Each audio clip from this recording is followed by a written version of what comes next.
to LA with it. Ride to LA with it. Yeah. 10 toes down, I'ma ride with the gang. My whole life I've been doing my thing. Get that money, ain't no thing. Anything I do for the gang. 10 toes down, I'ma ride with the gang. My whole life I've been doing my thing. Get that money, ain't no thing. Anything I do for the gang. Anything I do for the gang. Took those L's and I took that blame. All money in, we ain't copping no change. Feel like Ice Cube, cause a dead good day. Don't need 3 whips, don't need no race. I'ma keep it simple in the Chevy I skate. Thank the Lord every time I wait. Lace my shoes and I get to that cake. Heads up, I'm coming. This is all we ever wanted. Go and stack it by the hundreds. This is all we ever wanted. 10 toes down, I'ma ride with the gang. My whole life I've been doing my thing. Get that money, ain't no thing. Anything I do for the gang. 10 toes down, I'ma ride with the gang. My whole life I've been doing my thing. Get that money, ain't no thing. Anything I do for the gang. Pedal to the floor, to the engine. Head up in the clouds when I levitate. We don't spit game, we just educate.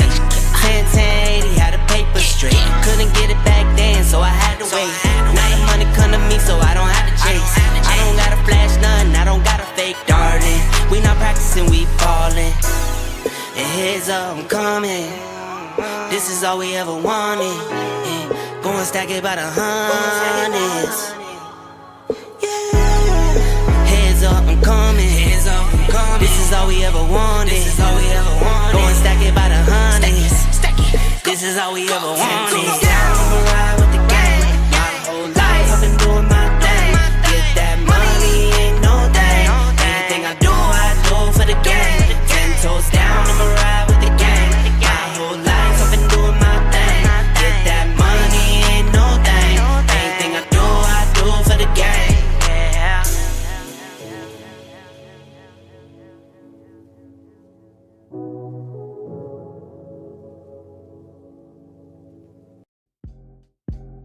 Finally get paid for the get down. You can't tell me now about time. Do you know how many lines I done pent down? Vibes I done sent out. But we ain't here to dig. I'll up the market till they come red carpet the kids. Success still the target. Soon I'll be crossing that bridge. But can't bring everybody with me, family only. I got some people think I owe a favor, barely know me. That's why my focus on the road, it's all I know. I see them sticking close to play the wall and watch my growth. Cause I got something they never had. So get on the beat and I need a helipad. I float, I'm fly, you know where I'm from. So it comes as no surprise. I just out with a mean vernacular, dream spectacular. I keep a queen and passenger, FL capital Y. Anywhere I am, jam, that's for sure. Turn me on, better set the mood from the door. That's just how it go. Glad I've been keeping it playing so long. Out here in this world, I feel it ain't a place that I could roam. But ain't nothing like you when I'm at home. It ain't nothing like you when I'm at home. That's why I came out stepping. I can't be doing things regular for you. I want the bands at the last. I know how time try and ruin things.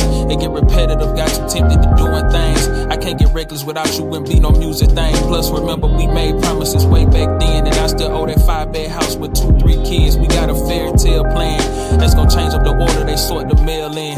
Trust, I know loyalty not as valued as what it was. We not influenced by what they do, cause it's only us. I still hear poetry when I'm looking into them eyes. I still get lost in the thought of you with so much to find. And yeah, you know you fine, but still I must remind that we can live this forever and feel this forever and never and never. And still that wouldn't leave me enough of time to tell you all the ways I feel. Why would I throw that away for thrills? Trying to play the field. Glad I've been keeping it playing so long.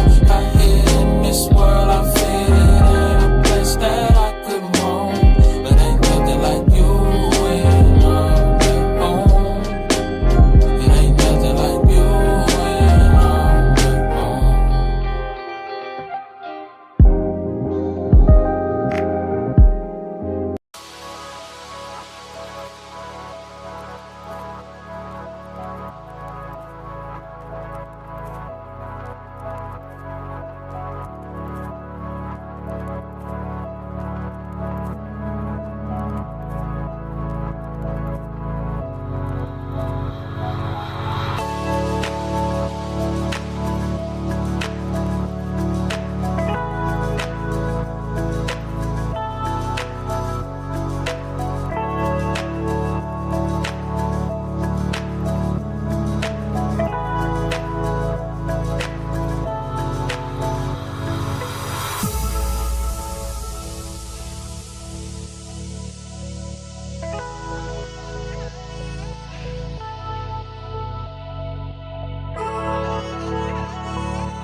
What's up, ladies and gentlemen? This is your boy, Marlon. We are back at it again with another edition of the show. So, happy Friday to everyone. If this is your first time watching, don't hesitate to hit that subscribe button. Turn on that post notification bell so you never miss out on the daily updates that we have in the land of PlayStation and Xbox. If that is something that intrigues you as well as PC, then this is the place for you. Welcome back to the channel, guys. All right, happy Friday. Yeah, I remember a couple years ago when, not a couple years ago, but like when I actually resigned from my my 9 to 5, we used to say that Friday was like the best time of the week, and it is. I don't know why, and it still is to this day. It's close to the weekend. Some people get paid around on Fridays and everything. And it's just a good time to kind of chill in and have the rest of the week off and stuff like that. So it's a pretty good feeling, man. So we do have some major topics to go over and discuss, man. This is crazy right now because we're getting some reports in here and we're going to go ahead and we're going to dig into this. There's a lot of stuff surrounding the PS5 Pro, stuff that I've even said in past streams, and we're going to be going over them and discussing them today in a grand capacity. Also, I wanted to kind of clear the air on some things because I feel like some things really need to be said. And, part of what I do here is also give you guys the news, the information, and things of that nature, but I also throw my thoughts in there.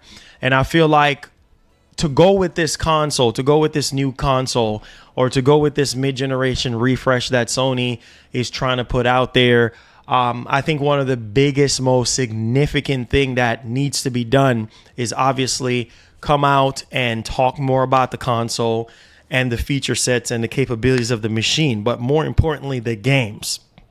This is something that I've been talking about for the longest time. Yes, we have Astrobot. Yes, we have God dang. Yes, we have the 13th too. The 13th. Oh, Friday the 13th. Yeah. That's crazy. Thank you so much for that. Yes, we have Astrobot. And we have, Horizon Lego Adventures. And then we have Until Dawn, but nobody's really talking so much about Lego Adventures. Nobody's really talking about Until Dawn like that. I mean, obviously some people are going to buy it. And then you have Silent Hill for the, that's coming out in October. And I think, some people are excited about Silent Hill as well. But where are the new games? That's the biggest thing here. And this is my letter to Sony is like, where are the new games, right? Because that's the key thing, right? Is the new games. People want to see new games to go with this new console, right? And who knows? Hopefully the rumors are true. And then next week we do get a showcase or a state of play, a rumored state of play that we're supposed to be getting, showing third-party games and first-party games. People want to see games. And this is something that I've been talking about on this channel. All these first-party studios that Sony currently do have, they're well overdue to show games. Sucker Punch. It's been, 4 years? 4 years and change now. So people are waiting for the reveal of Ghost of Tsushima 2. And that is going to be a game that's really going to break the internet, considering how the first game was so well received around the world. And, to this day, I feel like that's one of the greatest, if probably not in everybody's top 5 or top 10 PlayStation exclusive of all time. So yeah, Ghost of Tsushima 2, that game is going to be, oh my God, I cannot wait to see that game, especially with PS5 and PS5 Pro. It's going to look excellent on PS5, considering that, it got updated for PS5 and it looks good, but something that's built from the ground up. And I think that's one of the biggest frustration in the gaming community right now is people want to see more games, even though Sony has came out with games like Returnal, games like Ratchet and Clank, games like Horizon Forbidden West, Burning Shores, Astrobot. I mean, there are games, right? But, Spider-Man 2, that's a build from the ground up PS5 game. But people want to see games, more new games that are built from the ground up for the PlayStation 5. And yeah, these studios, man, they're long overdue to show something. And I'm really hoping that Sony can come out swinging and show something. You know what I'm saying? Because Happy Friday, Marlon. Blessed you and the family. Praying gesture. thank you so much, bro. I appreciate it, man. Thank you all for blessing the stream, man. Listen, we're fan funded, man. So any blessing that we get, I really do appreciate it. You know what I'm saying? God bless y'all, man. Ordered my PC last week. Going to get PS5 Pro 2. My man getting both. We're going to talk about all of that today. Oh, just wait. We're going to have this is probably going to be one of the best streams because we're going to talk about all of that. I'm just trying to address some things that I feel like needs to be said over and over again because I've been saying this, but I'm going to address it again before we talk about any of this PS5 Pro stuff today. Thank y'all so much for y'all blessing. God bless y'all. But no, for real though, like we need to see the games, bro. Like it's Sony is overdue to show some games. You know what I mean? And I'm talking about PS5 only games. Like we need these new games, man. Wolverine, that's well overdue. Obviously, we know they're still working on it. And I think the leak kind of impacts some things there, but they're still working on that. Spider-Man 2 DLC, I mean, that's going to sell like crazy, once they put that out. What is going on with, Sony Ben? Sony Ben, they do have a new IP. We need to see that. You know what I'm saying? We don't know anything beyond Death Stranding 2 and Wolverine. We don't have a clear roadmap. We don't know what's going on. So I feel like, if Sony can come out next week with this state of play and show some significant results when it comes to first party and give people a clear roadmap of what they can expect for 2025 and 2026, I think that will help boost the sales of the PS5 Pro. Show some of these newer games running on Pro. Just show it in the lower thirds like, hey, this is Wolverine running on PS5 Pro. And people can actually see the enhancements. Yeah, I think that will just be huge. People moan about $700 console, but buy the new iPhone each year $1,300 plus. Bro, I thank you so much. I just got an email from Apple that pre-orders, you can pre-order today. If I'm not mistaken, the pre-orders are today. And I'm not asking you, I'm telling you a lot of people are going to buy that iPhone 16.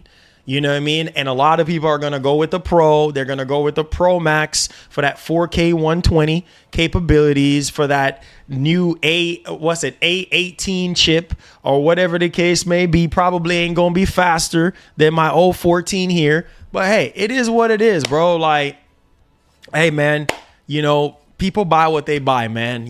Everybody have their own value proposition. Some people are going to buy an iPhone for $1,500. Right? Before they'll spend that on a PC or before they'll spend that on a Pro or spend that on anything else. Like everybody have different priorities and to each their own. You know what I'm saying? If you want to upgrade and finance or pay for whatever you want, that's on you. You spend your money how you see fit. But yeah, it's pretty interesting, man, because that's all we're I'm sorry, guys. Sorry. That's all we're waiting on right now. We're waiting on the games. Like, that's what we want to see. And I think that's going to bring a lot of excitement, to PlayStation fans. The games, the new games that are tailor-made, the exclusive games. You know what I mean? That's what people are hype about and excited about. And I think that will kind of help a lot of people make that decision and be like, yo, you know what? I'm buying a PS5. You know what? I'm buying a PS5 Pro. You see what I'm saying? Whether it's PS5 or PS5 Pro. So yeah, man, I'm really hoping that next week that Sony can come out with an announcement for a state of play And if the rumors are to be true, if the rumors are to be believed, we should be getting a state of play next week. So this is why I'm talking about this now. So Sony needs to come out with a proper state of play. This state of play should be over an hour long. I mean, I don't know, but I'm just saying, like, it just makes sense, right? Over an hour long state of play, showing first party games, going in depth with the PS5 Pro, showing some games running on the PS5 Pro, and then followed by the last week of September, show some more games running on the PS5 Pro. Show Death Stranding 2 running on the PS5 Pro, whatever the case may be. And and then pre-orders are what, the week after next week. So that way, and I think it's just smart. You know what I mean? Like, have the state of play over an hour long, the best state of play that you can make, and then, after that week, then it's pre-order week. And then that way people can be like, oh, shoot, I just saw this first party game. Man, this looks amazing on Pro. I'm going to buy, or this looks amazing on the base PS5. Oh, I'm going to cop that. That's what is missing right now, bro. And Sony knows this. Like, we cannot go out of this year without a proper first party roadmap to know what's going on and to know what these studios are up to. That's the biggest thing right now, because they're still silent on this and we still don't know anything, and people are getting frustrated and they're like, where are the games, bro? Where are the games? Like, you're showing off, and one of the biggest criticism of the PS5 Pro technical presentation from Mark Cerny is, oh, they started off with Last of Us Part 2. Why they couldn't start off with a new game and show a new game running on the Pro? That's one of the biggest criticisms. Oh, you show off Spider-Man. Well, that was built on the PS5, and you show off Ratchet and Clank and all these other games. Like, those are older games that we have already played. Like, where's the new games? So you see those comments everywhere, and it becomes, people are getting frustrated now. It's billing and billing and billing and billing and billing. And it's just like, okay, how much more can we take? So we will see what happens, guys. I mean, greatness takes time. A lot of these games take a long time to develop, and if you really want a high quality experience, then you're going to have to wait for that. So on that note, just wanted to address that really quickly before we get off into the topics, because this needs to be said. You know what I mean? And there's no defending. Nobody should be defending Sony on this. It's okay to call them out on this, because what brings us all together in the first place? Gaming brings us together. Whichever console you rock with, whether it's an Xbox, whether it's a PlayStation, whether it's a PC, whether it's a Nintendo Switch or a Nintendo, whatever, it brings us all together under one roof, regardless of which way you rock. So it's just, you just got to look at it from that perspective, man, and just kind of. The release of the Pro will not make these games come out any faster. I don't need the Pro. I just want to play games, TBH. And I completely understand that. Like I said, I'm going to say this one last time. The Pro is not for everybody. You know what I mean? The Pro is for two different type of people. One, somebody who is a really hardcore fan or a really super fan of PlayStation, and they're saying, hey, I want the best of the best. I want the best frame rate and the best resolution possible, right? That's for them. The second person this is for somebody that don't have a PS5, right? And is a hardcore fan, right? And they are maybe coming from PC, or maybe they just say, hey, you know what? I want a console. I just want a console. They might look at the PS5 Pro and be like, I want this. Now, maybe thirdly, you might have some people with PS5s that are saying, yeah, I want to upgrade. For whatever the reason is. Yeah, I don't like switching back and forth between performance and fidelity, and, the games looking the way they look and things of that nature. So I might just trade in my PS5 and just get a Pro. Am I saying 60 something million people are going to do that? No, they're not. And Sony knows this. Maybe 15 to 20% out of the PlayStation 5 fan base right now is probably going to get a Pro. Not everybody is going to get a Pro. You see what I'm saying? So once you understand that and you know that this console is not for everyone, the more you realize that, you know what? Hey, you know, I'm just going to keep my base PS5, and that's okay. That's okay. This console is not for you. So it's for a niche audience. It's for those select few that have the money to upgrade. You might not have the money to upgrade right now. Some people do. And that's something that I've realized in life. Sometimes you see your neighbor, or you see somebody that you're just walking down the street, or maybe you're at the supermarket, or maybe you're at the mall somewhere shopping, and you see a Tesla truck driving past, and you're like, oh man, wow, that's a nice truck. Like, man, I wish I could afford that. You know what I mean? I want one of those, but I just can't afford it. Or you might just be like, wow, that's kind of nice, but I can't do it. It's the same thing. Like, you know, it's just like, hey, you know, this is cool and all, but I can't afford it. Or this is cool and all, but I'm good with what I have. And that's the Pro. Like, it's not going to be for everybody. You might look at it and be like, oh, this is okay, fine, whatever, but I can't do it. And that's okay, bro. Not everybody can swing that high. You know what I mean? Like, not everybody have $700 laying around to buy a console. Not everybody have $500 laying around to buy a console. That's just the way it is. Not everybody have $1,500 to build a PC. Not everybody. You see what I'm saying? So you get in. My saying is, you get in where you fit in at. You see what I'm saying? So if you fit in at a $500 console, if you fit in at a used $350 console, that's what you can afford. So whatever you can afford, that's where you're going to be at. You don't have to go above and beyond for extra frames, or for ray tracing, or for nicer looking games. You don't have to do that. You know what I'm saying? And Sony knows that. These companies know that.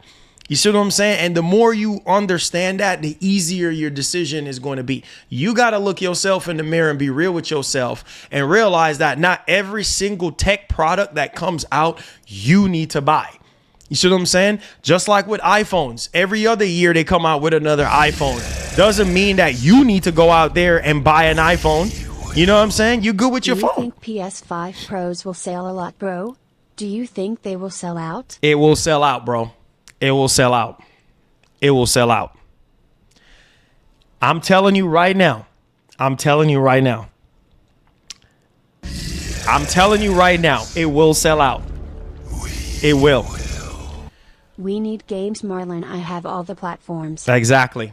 Like I just mentioned, Kenneth, we need games. It will sell out. It will sell out. And I'm gonna tell you why it's gonna sell out. Because look, majority of it is going to be scalpers. I'm going to tell you that right off the rip. I'm going to tell you right now, it's going to be gone because of scalpers and people who really genuinely want the console. You see what I'm saying? But majority of it is going to be scalpers. Like, scalpers is going to be like all over it. And I mean, truth be told, like that's what it's going to be. And it's just like, yo, Keith, yo, let's go, Keith. Keith with the 10. That is 10 on the day. 10 on the day. Yo, Keith, waking my man Kratos back up. Let's go, man. That's 14 more on the day. We are 14 away from hitting our goal, man. Thank you so much. My man Kratos cannot have a day off. He can't have a day off. He can't have a day off. He can't. Shout outs to the big homie elite member Keith. Blessing. Listen, everybody with gifted subs, make sure you go to the community tab where you'll find access. We're gonna make some announcements pertaining to the giveaway possibly today. I'm going to try to do some stuff tomorrow for you guys. We're going to have a gameplay collaboration stream for Black Myth Wukong. So stay tuned. More information on that. So if you're a member and you just became a member, hopefully you become a permanent member after your gifted sub. So I appreciate that, Keith, blessing us. Elite member Keith, God bless, bro. We appreciate that. We're 14 more away from hitting our goal. Don't mind this thing here. I'm gonna update it. It's like a glitch going on there, but so we're 14 away. Anyways, let's get back into the conversation. So it's gonna sell out, bro. It's gonna sell out. It's gonna sell out. That's just the way it is, man. I work hard so I can play hard. PS5 Pro day one. Blue heart. See, and then you know. Thank you so much, man. I've learned this growing up, bro. If you want nice things, you got to work for it. I mean, that's just the way it is. Nice things, like I was telling my wife earlier this morning, nice things don't come cheap. You see what I'm saying? If you want nice things, you got to put in the work. Like me and my brother, we used to shovel snow for extra money. You see what I'm saying? We used to cut grass. Cut other people's grass. I mean, we used to do whatever we could to make extra money, bro. Like, will it sell out in seconds like OG PS5? Yep. I'm telling them scalpers, bro. The biggest issue that we're gonna go up against, mark what I'm telling you. You see, it's already happening on eBay. If you were in the stream yesterday that we were doing, you would see how ridiculously eBay is already having listing of PS5 Pros, and the pre-order is not even live yet. So can you imagine thank you for the follow out on Twitch, my brother. Appreciate that. Thank you for following out on Twitch. Can you imagine what's going to happen, right? Can you imagine what's going to happen on the 26th and on October the 10th? Scalpers, they're going to be the ones gobbling up all the PS5. I know it's not right and it should be illegal, but that's just the way it is. There's no stopping them, right? So yeah, this console is going to be gone. It's going to be gone. It's going to be gone in seconds. This PS5 Pro is going to be sold out. All right. The fact of the matter is this. The fact that people know GTA 6, which I've already said is coming out next year. Some people want to be ahead of the curve. Like they want to be able to get this console. So whenever GTA 6 comes out, they have the best version. They can play the best version possible on the PS5 Pro. Plus on top of all the other enhancements and things of that nature that the console is going to be having. Like I said, trust and believe. Majority of it, scalpers. The rest of it, if you can get your hands on it, yeah, it's going to be gone, bro. I'm just going to be honest with y'all. Oh boy, we got a revelation to go over and discuss today. So make sure you guys hit that like button. Everything that you see in the title, no, it's not clickbait. All right. This is coming from Digital Foundry. All of what we're talking about today is coming from Digital Foundry. Digital Foundry, they do good work. All right.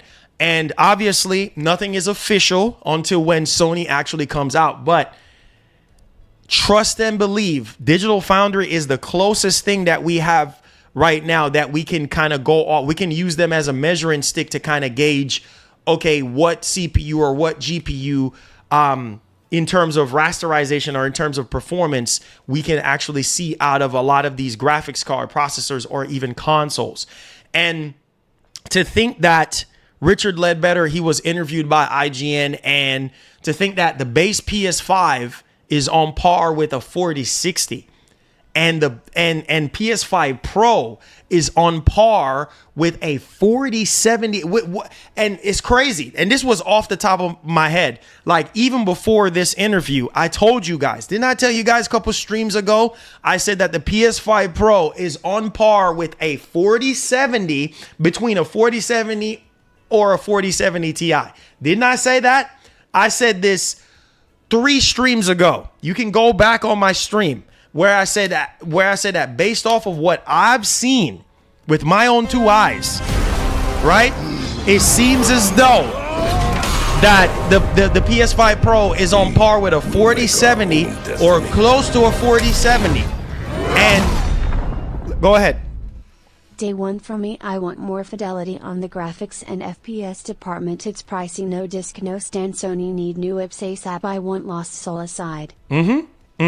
Yeah, most definitely. Thank you so much for that, my brother. I appreciate it. Listen, yeah, you know, like I said, people, this is day one for a lot of people. All right. Before we actually play the interview, so you guys can hear all this information, let me give my 2 cents on this first. If you should go right now and build a PC equivalent to a PlayStation 5 Pro, which I don't need Richard Ledbetter to tell me this. I've already told you guys this because I've been doing this for a very long. I've been building PCs. I went to school for this stuff. You see what I'm saying? So I don't know everything, but I have a general understanding of how this stuff works. Getting tired of the crying about the Pro. If you don't want it, don't buy. A lot of games I want to play struggle on PS5 and it's day one for me. These opinions of Sony should do this and do that. You don't speak for everyone. That is true. That is true. And like I said, you know, buy whatever you want to buy. I've been said that. Keep your base PS5. Keep your base PS5, bro. Keep your base PS5. If the PS5 Pro is too, thank you, Mark, for the 20. If the PS5 Pro is too expensive for you, I've said that numerous streams.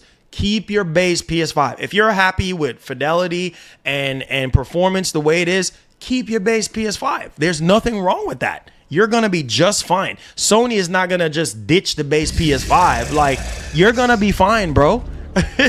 You're going to be fine. So if that's the case, then that means a PS6 will be the same as my 4080 Super when it comes out. Lol, I don't know about that, bro. Hey, man, who knows? I don't know. Maybe a 4070 Ti? Who knows? But hear me and hear me loudly and clearly right now. Richard said, and I'm going to play it so y'all can hear it. This man said that there is no, Sony made sure they went to AMD. The PS5 Pro is the only device on the market with advanced ray tracing features that the 8000 series AMD GPUs are going to have. That's not even on the market yet. Are y'all hearing what I'm saying? Richard Ledbetter said the PS5 Pro is the only device that have advanced ray tracing capabilities. So in other words, RDNA 4 features. No other device is on the market that's going to offer you that. So some people are looking at this and like, oh, dang, Sony really went all out with the Mark Cerny really went all out with the PS5 Pro, which what I've been telling you guys is that this is on par. The PS5 Pro is neck and neck with the rumors, with all the stuff that was coming from Moore's Law is Dead. Moore's Law is Dead was right. The AMD Intel leaker Kepler out on Twitter, he said that the PS5 Pro was going to have features of RDNA 4. And remember what Mark Cerny said, right? The big three, the larger GPU, the advanced ray tracing, and PSSR, the AI upscaling technology. So if this is all to be true and to be believed, the PS5 Pro is going to look even more appealing to a lot of people that's been saying, it's not worth it. Think about that. It's the only device right now with the advanced ray tracing capabilities on the market that is supposed to be in the AMD 8000 GPUs that are not even on the market yet. That is insane that Sony is already ahead of the curve in terms of those capabilities. Now, some of y'all might say, Marlon, I don't care for ray tracing and all this and that. You don't have to care about it. The fact that the PS5 Pro have those features, that's crazy. Ahead of the entire tech market. That is crazy right now. It's the only device with that. On top of the GPU capabilities of the PS5 Pro, Richard Ledbetter said that it's on par, close to a 4070. literally close to a 4070. If you should go out there right now and go build a 4070, it's going to be $1,500. Just ordered the disk drive. Pumped for Pro. Marlon, you're the GOAT for YouTube gaming coverage. Oh man, Adrian, thank you so much, man. Thank you. I don't feel like I'm the GOAT, man. I'm just a regular guy that's just passionate about what I do, man, and I pour my heart and soul into what I do, man. I don't think I'm the GOAT, but if you say I'm the GOAT, then I'll take whatever I can get, man. I'm just a regular old guy, man. Thank you so much, though, man. God bless you, bro. That's crazy. To think that a $700 console, if you should go out there right now, which I've said this, all the stuff that Richard Ledbetter has been saying, I've been saying on this channel. If you should go out there and go build a PC, didn't I say this, guys? Go back to my streams where I said, if you should go and build a PC that's on par with a PS5 Pro, it's going to cost you more than $700. I've been said this. Didn't I tell you? I said, how much is a 4070 or a 4070 Ti? Didn't I say that a couple streams ago that a 4070 Ti is about $800 and a 4070 is about $600, 600 and change. So guess what, buddy? You're not going to just be able to buy a 4070 and, oh, there goes my PC. No, buddy, you need a motherboard. You need a processor. You need an AIO cooler. Okay. You need RAM. You need power supply. You need a case, right? And you need SSD. How much is a 2 terabyte SSD? A 2 terabyte SSD is over what? $200. It's over $200 for a 2 terabyte SSD. That's more than a PS5 Pro. I mean, you don't believe me? We're going to take a look at it right now so you boys can see what I'm saying. Let's take a look at it. You guys know me. I'm not into the bull crap. I'm going to show you. Look at this. Look at this. So for those of you who say, oh, well, just go build a PC, it's going to cost you more money. And that's what Richard Ledbetter was saying. Like, listen, this is what it is. You can go build a PC all you want. And then guess what? Your library of games that you currently do have does not carry over to a PC. You know what I'm saying? The GTA director, when asked in March if the base PS5 would run it at 60 FPS, said they're confident it will. Despite DF, Sony is working with Rockstar to ensure that happens, especially on Pro. 60 FPS is a selling point. Yeah, I believe it. That's why IGN said unlikely. That's why they said unlikely to hit. That's why I put that word in there, unlikely to hit, because we don't know. But I'm telling you right now, thank you so much for the super chat. Listen, there's just no way that the PS5 Pro is just not going to do 60 FPS for GTA 6. Like, it might not do 4K 60, but it's going to hit that 60 FPS because that's going to be a huge selling point. It might be dynamic 4K. You see what I'm saying? It might be a dynamic thing. Like, oh, dynamic 4K or upscale with the PSSR, for the resolution, and then 60 FPS right there, because that's going to be a huge, when people realize that, oh shoot, it can do 60 FPS and the resolution is higher. People act like the 300 is justified. There's only 2 games coming out. We don't even know if it's gonna hit 60 FPS and 4K at the same time. That's what I'm saying. It might not do 4K 60. You see what I'm saying? It might do upscale. That's where the PSSR, this is what I believe. It's gonna hit 60 on the base PS5 for sure. I do believe it's gonna hit 60 on the base PS5. It might not, it's definitely not going to hit 4K 60 on the base PS5, but I do believe with the capabilities, and there's some specs that got leaked out, which we're going to talk about, but I do believe that it's going to hit 60 FPS. I do believe that. I do believe it's going to hit 60 FPS. It's just not going to be native 4K. You see what I'm saying? It's going to be upscale 4K, and that's fine. That's fine for me. I think it's probably going to be 1440p 60 on the base PS5 and then dynamic 4K on PS5 Pro. That's what I believe. That's what I could be wrong. We all could be wrong. But that's my thought process of it. Like 1440p 60 on base PS5, dynamic 4K 60 on PS5 Pro. And that alone will sell people. The fact that the image quality will be higher than 1440p, yeah, people are going to buy the Pro because of that. Now, let's take a look at this. Let's take a look at this here. Let's take a look at this. Look at this here. Look at my screen right now. Look at my screen. If you should go out there right now and go build a PC or go buy a pre-built PC, let's lock in here. 4070. Because Richard Ledbetter said close to a 4070 or on par with a 4070. Do you see the prices of this? And some of them do come with 2 terabyte. A 2 terabyte 4070 PC right now is $1,549, and it's on sale.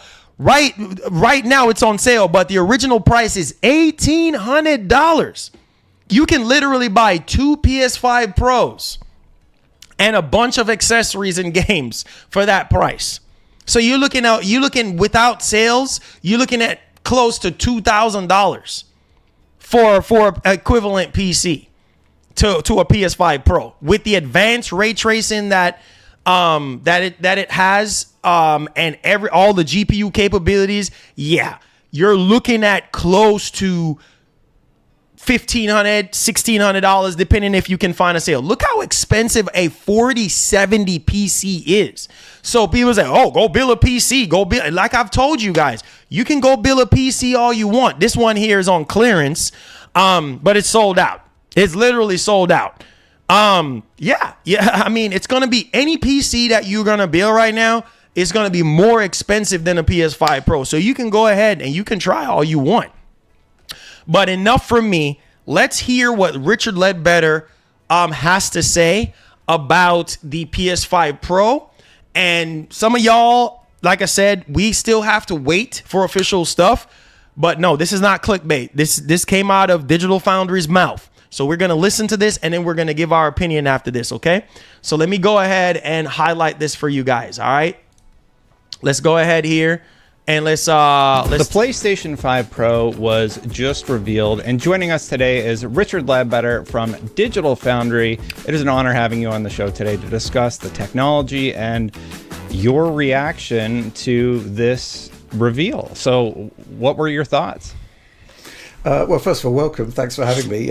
Wow, where do we begin? I think it's a tricky one, right? Because the price is crazy high. We've never seen a console that's quite this expensive before. Mm-hmm. And the presentation was kind of weird. It wasn't like any Mark Cerny presentation I've seen in the past before. This guy is a technology evangelist. He's got a vision for the future of gaming. Mm-hmm. And typically, he's given the opportunity to express that vision in his own words with no real limits on the topics he's going to cover. So the day before the transmission, it said, it's going to be 9 minutes long. It's like, well, the road to PlayStation 5 was 52. I went back and looked at the PlayStation meeting 2016 where they talked about PS4 Pro. Mm-hmm. That was getting on for an hour as well.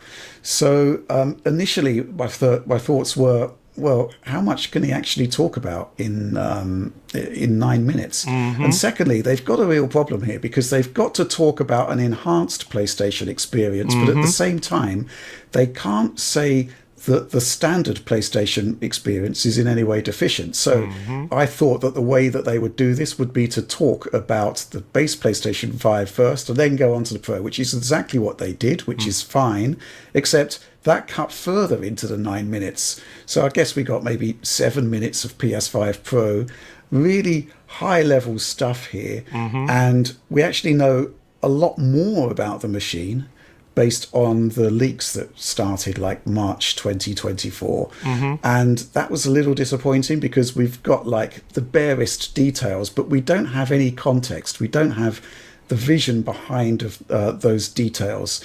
So that was slightly odd as well. And, if we go back to the PlayStation meeting for PS4 Pro, we had a similar presentation that was a bit lacking on YouTube, where they were trying to talk about the benefits of 4K and HDR without having 4K and HDR, and now they're talking about sort of this enhanced experience, and then they're trying to shoehorn that into a pretty compromised YouTube stream. And that didn't quite work for me. Now, at that event, we had 3 hours afterwards to actually go hands-on with the machine. There was no hands-on this time around. There was a CNET opportunity, an exclusive opportunity that didn't really leave me any much the wiser. So, I think it's almost like a retrograde step compared to both the PS5 reveal, which was necessarily impacted by COVID. There's not much that could be done there. And then going back to the PlayStation 4 Pro reveal, it was kind of deficient compared to that as well, because nobody's actually seen it apart from the guy at CNET. The guy at CNET liked it. We know that. Yeah, well, great. Yeah. That's awesome. I'd like to see that myself. I think another thing which sort of caused issues for me is that the representative software that was used in the presentation wasn't the best choice, because the first party games are actually really good on the base PlayStation 5. They aren't really, the upgrades are going to be far less pronounced than, let's say, for example, some of the Unreal Engine 5 blurry games that didn't hit 60 frames per second. Those would have been much better candidates for showing the advantages of the machine, right? And, well, what can I say? I'm really sort of bagging on it. But, I probably would have done things a lot differently if I were in charge of it. Yeah. Well, maybe you could dive into that a little bit, because I look at it and I'm like, okay, you keep talking about sharpness, or you're talking about ray tracing, but you're not really showing us, like, where is the ray tracing in this shot of Star Wars at the beginning of the presentation. It's just sort of water. That's not the best example of reflective ray tracing anyway. Like, if you're talking about shadows, okay, maybe, but I think the Harry Potter shot near the end of the presentation was a little bit better representation of it. But like you said, it was a very strange decision to talk about PSSR, the PlayStation Spectral Super Resolution, with a visual demonstration of what it will do without somebody like Mark Cerny diving into how it actually works, what it's actually doing in the background in a more meaningful way. If you had the opportunity, what would you have changed about how you presented these tiny details that showcase the power of the PlayStation 5 Pro? I think you need better examples. I think the Gran Turismo one was pretty good, because you actually saw I saw an effect that had previously only been seen in the replays and photo mode and stuff, and it was actually there in gameplay. So that was pretty cool. But, I would have liked to have seen the stuff that we do, obviously, which would be like, you see gameplay, you have freeze frames, you have zooms, you have actual explanation of what's going on there. You have a comparison against the standard experience, which they kind of shied away from there, because I think they can't show that the standard machine, which the vast majority of people are going to buy, it can't be seen to be that deficient. So, that's kind of the way I'd have done things. Hogwarts was a bit weird. I mean, that's Unreal Engine 4 ray tracing. This is like the first iteration of Epic's RT implementations there. So it's not great compared to UE5. I would have gone for a UE5 game if they could have found one. Yes. Assuming there is one. I'm sure there are. Yeah. So, I guess, Black Myth Wukong. Started off with The Last of Us Part 2. Obviously, that's a PS4 game. That's not the game I would have chosen to debut PlayStation 5 Pro. And secondly, the performance mode in The Last of Us Part 2, it's 1440p, but it doesn't look that bad. But, PSSR, I mean, DLSS has been, I would say, the most transformative technology in the PC space since its debut, the second iteration of it in 2020. And, to say to higher end enthusiast console users, we've made our own version of this, check it out, it's really good. Look at this comparison. Look at this zoom that we've done up against the standard model. This is like a game-changing improvement. Everything that DLSS has done in the PC space, I think, could have been deployed on the PSSR demos there, but we didn't really see it. I'd have liked to have seen just some screenshots Dump some PNGs out there, get them out there, get people looking at it to actually, do their own comparisons. Yeah, I'm just sort of a bit baffled by all of it, to be honest. Yeah. What can I say? It's kind of weird. Yeah, and it was also odd to make the decision to take the shots and then put it in a even smaller box where if you're watching on your phone or you're watching on a device, it's even harder to tell what they're trying to showcase side by side. Absolutely, yeah. I mean, we've got our analytics on YouTube that tell us the devices that people are actually watching the content on. And, basically, the last time I looked, which I think was about a year ago, it was over 50% of people are watching on their phone. And that number's only going to be going up. So the concept that you're having to strain to actually see what the difference is, it could have been handled a lot better, I think. What was one thing that 100%. The PlayStation 5 Pro does that has you the most excited out of all of the tech that was shown? Absolutely PSSR, because if we look at what the prime deficiencies are of the base PlayStation 5 experience at the moment, in a lot of multi-platform titles for sure, the Sony first-party games, they've always been really well optimized for the hardware. But, Unreal Engine 5 and other games like Space Marine 2, that's a good example we should talk about. They're necessarily cramming in a huge amount of detail, but to accommodate that on the GPU, they've got to lower the resolution, and then they upscale it again using FSR2, which isn't not that good. PSSR is potentially transformative because I reckon even, let's say it's as good as XeSS from Intel or DLSS from NVIDIA. We don't know for sure because we haven't seen it properly. But the point is that you can actually use resolutions that low and it will look fine on a 4K screen.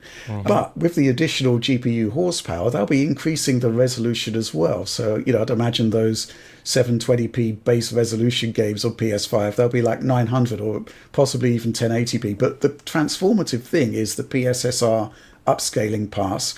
And if it's as good as we hope it is, it should be passing for native 4K or very, very close to it. And, what that means is that that's more GPU horsepower that can be diverted not to the amount of pixels that are being rendered, but to the quality of those pixels. Wow. Which means also, of course, that you can have stuff like ray tracing added to the mix. And I'm also pretty sure, I mean, in the CNET article, they were talking about 8K Gran Turismo 7, which, that won't be running at native 8K. No, it will be using PSSR. And you see? I want to see those screenshots, man. See, exactly. I didn't mean to pause, but that's my exact point is like, and I've said this a couple streams ago. I said it's not native 8K. I said anybody who thinks they're going to do native 8K gaming on PS5 Pro, think again. It's PSSR. It's upscale. I said that. It's upscale 8K.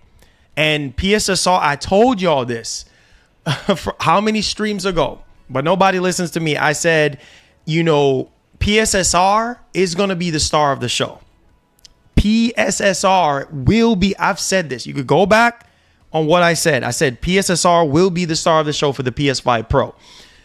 I told y'all also, too, that there's a lot of games, third-party wise and second-party, that's struggling on the base PS5 right now. Told y'all this. First party has no issues on the base PS5. You know what I mean? Like little to no issues. Now, some games, run how they run. Some of them are PS4, some of them are natively on PS5, but majority of the games on that comes from Sony first party studios is no problem for a lot of people. Right? They run and they look beautiful and they play good. It's the third party games people are having issues with and second party stuff. And I told you guys that that's where the Pro makes sense for a lot of people is the third party stuff. You got to remember, like he just said, Unreal Engine 5. You see what I'm saying? Like Unreal Engine 5 is a beast of an engine. I mean, it's a beast of a unoptimized engine. Like I think Epic needs to do a better job with, optimizing, Unreal Engine 5 and things of that nature, because it's a beast. And the more and more we get into 2025 and beyond is the more harder a lot of these Unreal Engine 5 games are going to be running on these base machines. Because when you factor in ray tracing and all this type of stuff, he just talked about Space Marine. Space Marine is a beast of a game to even run on PC right now, let alone consoles. That's why you see how it is right now in performance mode on the base PS5. Space Marine is at what, 1080p 60 FPS, right? 1080p 60 FPS. So have the Pro in your heads right now. How is it going to run Space Marine? Obviously with PSSR, which he said earlier that PSSR can give you quality close to 4K, right? So, or at 4K. So think about that.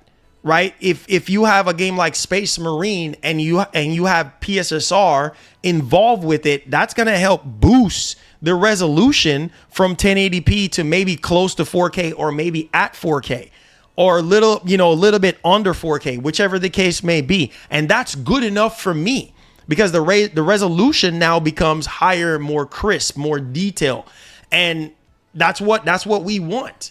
You see what I'm saying? That's what we want. And on top of that, we want a lock 60 FPS or at least close to 60 FPS. And that is what the Pro is going to be able to do. Because if you look at the 4070 GPU, guys, hear me and hear me loudly and clearly.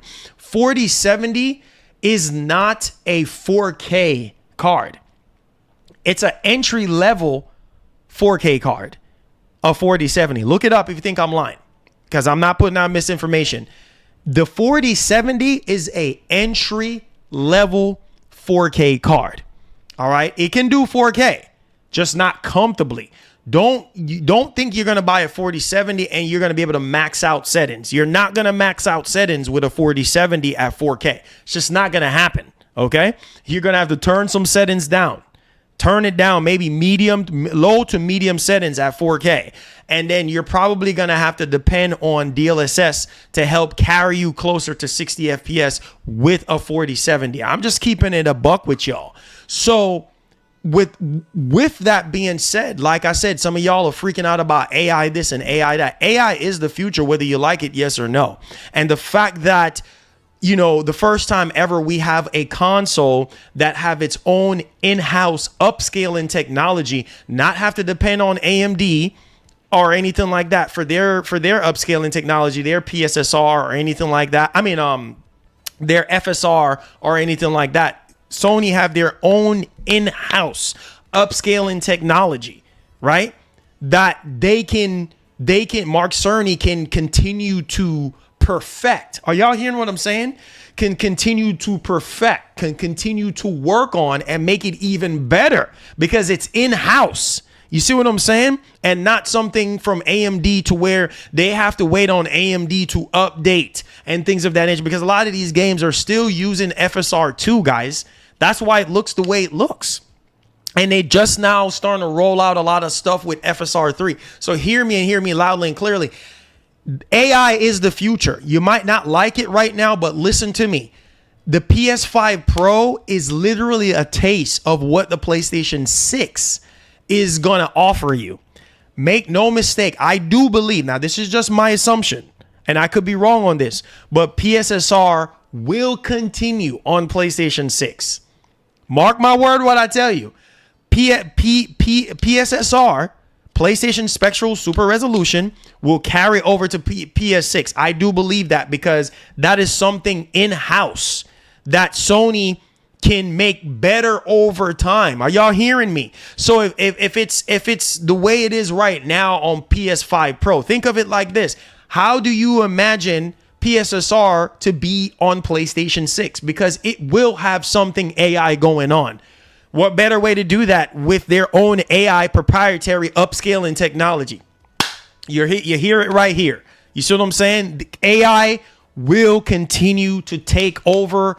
We already seeing it with AMD. We're seeing it with Intel, you know, with a lot of these newer chips and stuff like that, which I've reviewed one of the laptops, you know, the new AMD 370HX, right?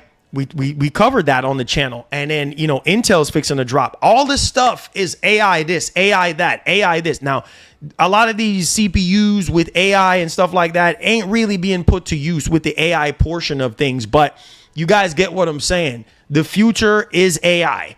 And if Sony is already starting off with the PS5 Pro, and you know, I think before I play the video, I think that this is my assumption. This is what I believe. I believe that, yes, the PS5 Pro doesn't make sense for a lot of people, right? Because they feel like, oh, the jump is not going to be huge and this and that, blah, blah, blah. But I feel like Sony purposefully come out with the PS5 Pro to test and to gauge the market, and then also to perfect the DNA, at least some of the DNA from the PS5 Pro for PlayStation 6. Does that make any sense? And when I say part of the DNA of the PS5 Pro, I am talking about part of the big three, which is the ray tracing, the advanced ray tracing from RDNA 4 apparently, and then also with the AI upscaling PSSR. Those are some of the DNA that I feel that is going to be incorporated into the PlayStation 6. You get what I'm saying? Because PlayStation 6 is being reported as a 32 gigabyte of RAM system, super fast RAM. And I can only imagine how much more powerful the GPU is going to be than the PS5 Pro, right? And then guess what's going to be at the heart and soul? They might call it super PSSR. You get what I'm saying? I can see them doing that. And Mark Cerny, in case if you guys don't know, which we've covered this on the channel before, he has always been working on ray tracing. We have went over patents of Mark Cerny saying that he's working on ray tracing for the base PS5. Remember that? Remember we covered that, where Mark Cerny said, hey, he's working on ray tracing and perfecting ray tracing even further on base PS5. And behind the scenes, this was also for PlayStation 5 Pro. You see what I'm saying? So if we have advanced RDNA 4 features when it comes to ray tracing on PS5 Pro, can you imagine what the ray tracing is going to be like on PlayStation 6 along with PSSR? Yeah, just think about what I just said. I want to play the game. As I said in our DF Direct last night, our 8K capture cards are ready for this. Yeah. We want to see how they're doing it. We want to see how good PSSR is. With Ratchet and Clank and Horizon Forbidden West, we can actually put those head to head against the PC technologies, XeSS and DLSS. We can see just how good the technologies are. So it's a bit disappointing. This is going to sound incredibly arrogant. It's a bit disappointing that we didn't get to see it, and we still haven't seen it based on the quality of the presentation, because, you know, if the stars are aligned, PSSR is going to be game-changing for the console space, and obviously machine learning in general. I mean, okay, what did I say? What what did I just say to you guys? PSSR is going to be game-changing for consoles, because it's proprietary and they can perfect it. You see what I'm saying? They can do their own magic with it versus waiting on AMD to do it. They can do it and make it even more advanced and make it even more better. Can you imagine what the first party games are going to look like? Oh boy. Hold on, let's continue. PS5 Pro's machine learning silicon's like 300 tops. It's not insignificant in terms of the amount of compute power that's there. And, you know, that could just be the beginning. I mean, if you look at what NVIDIA have done with, you know, ray reconstruction, frame generation, all using that machine learning silicon, there's no reason why that shouldn't be coming to console as well. And, you know, PSSR is just the beginning, hopefully. Yeah, I mean, I agree that technology is something I would have liked to learn more about. But besides the one recreated demonstration of what it's going to do, he didn't really dive into it. And it's one of the coolest pieces of technology that PlayStation is currently touting for their platform. It's like ray tracing is nice. And what was the other feature that they talk about? Things like Game Boost are interesting, but how does all of that work behind the scenes, right? Yeah, Game Boost is really interesting. We could be looking, let's cross our fingers here, we could actually be looking at a lock 60 frames per second in Elden Ring. Oh, yeah. Which would be a console That's first. going to be lit. That's going to be... Even without any upgrades. But there's other stuff which I'm finding quite interesting, is that when PS4 games were kind of upgraded to run on PS5, the developers had to move those existing games onto the new SDKs in order to tap into the new PS5 features. What's happening with PS5 Pro is that they've recognized that that was a weakness, and PSSR is going to be able to be integrated into games that were created on prior SDKs. See? And that's pretty awesome, because means that there's a fast and simple path for developers to be able to access what I think is going to be the killer feature of... Did you hear what this man just said? I told y'all, man. What did I tell y'all? Listen, I don't need no flowers. Listen, I told y'all. I said PSSR... Before the PS5 Pro was even revealed, bro, I've been covering this for a whole year and a half. I told you guys, PSSR will be the star of this. Hear what this man said, bro? PSSR will be able to be implemented in a way with other SDKs, like older games, like with PS4 and stuff like that. That is, man, that would be so insane to see the uplift. Man, I told y'all. Excellent point, Marlon. Yep. PS5 Pro is the foundation for PS6. You watch, PSSR will be incorporated into PS6. Exactly. It's similar to, you guys have to, thank you so much for that super chat. You guys have to understand what I'm saying, guys. You have to understand what I'm saying. Like, the PS5 Pro is literally testing the waters. It's a tester for a taste for what. Upgrading gaming PC for path tracing instead. Hey, and that's fine. You know, people are going to swing whichever way they're going to swing at. But hear me and hear what I'm saying. Like, everything that Richard Ledbetter is saying right now, I've been saying to you guys. I told you guys, like, the star of the show is going to be PSSR. That's the magic. That's the Mark Cerny sauce. You see what I'm saying? That's the secret sauce. You see what I'm saying? That's what's going to help carry some of these games. Cerny broke the PC boys' minds. Man. Smiley face. Man, Mark Cerny is a genius. I'm so happy that I was able to meet Mark Cerny, guys. I'm so happy that I was able to meet him in person years ago at E3. Took a picture with him. Mark Cerny is one of the coolest people in the industry I've ever met. You know what I mean? And he is so freaking chill. And this was around the time when the PS4 Pro was coming out. And I was at E3. I was at an Ubisoft event at E3. And I saw him. I was in line to go in, and I saw him walking in with like other Sony people. And I was like, Mark Cerny. And I was like, man, can I have a quick picture with you? And I took a picture with him. Some of you OG subs, you have seen me showed it to you on my Facebook that I had before it got hacked. But I think I still have the picture somewhere on a hard drive. But needless to say, Mark Cerny is a genius. You know what I mean? And I knew that the PSSR, I knew it. And like I told y'all, when I heard Moore's Law is Dead talk about PSSR, I said, look at that, man. I said, that's going to be the secret sauce. That's going to be the star of the show. That's what a taste of what PlayStation 6, one of the main features of the PlayStation 6 is going to offer you is super, mark my word, it's going to be super PSSR.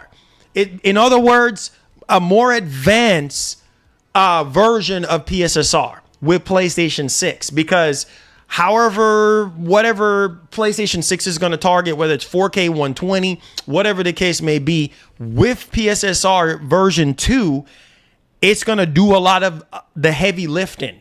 You know what I mean? And it's going to be, gaming is going to be insane now, because now you guys don't even understand. The PS5 Pro is the closest thing that we're going to get to PC level performance.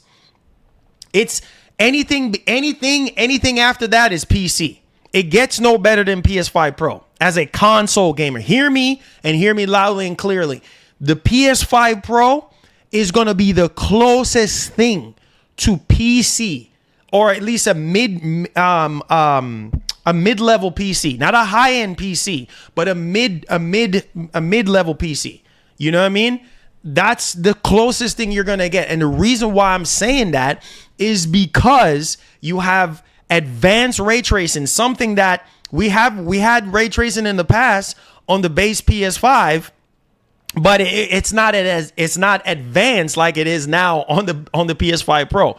We didn't have upscaling technology or in-house upscaling technology. We had AMD super resolution, and it's just not as good as what a lot of developers would like. That's why a lot of developers haven't really fully utilized it yet. Now we have FSR 3 now, which is really good and potentially in some cases close to what, NVIDIA is offering with DLSS, 3.5. You see what I'm saying? Or the quality of DLSS.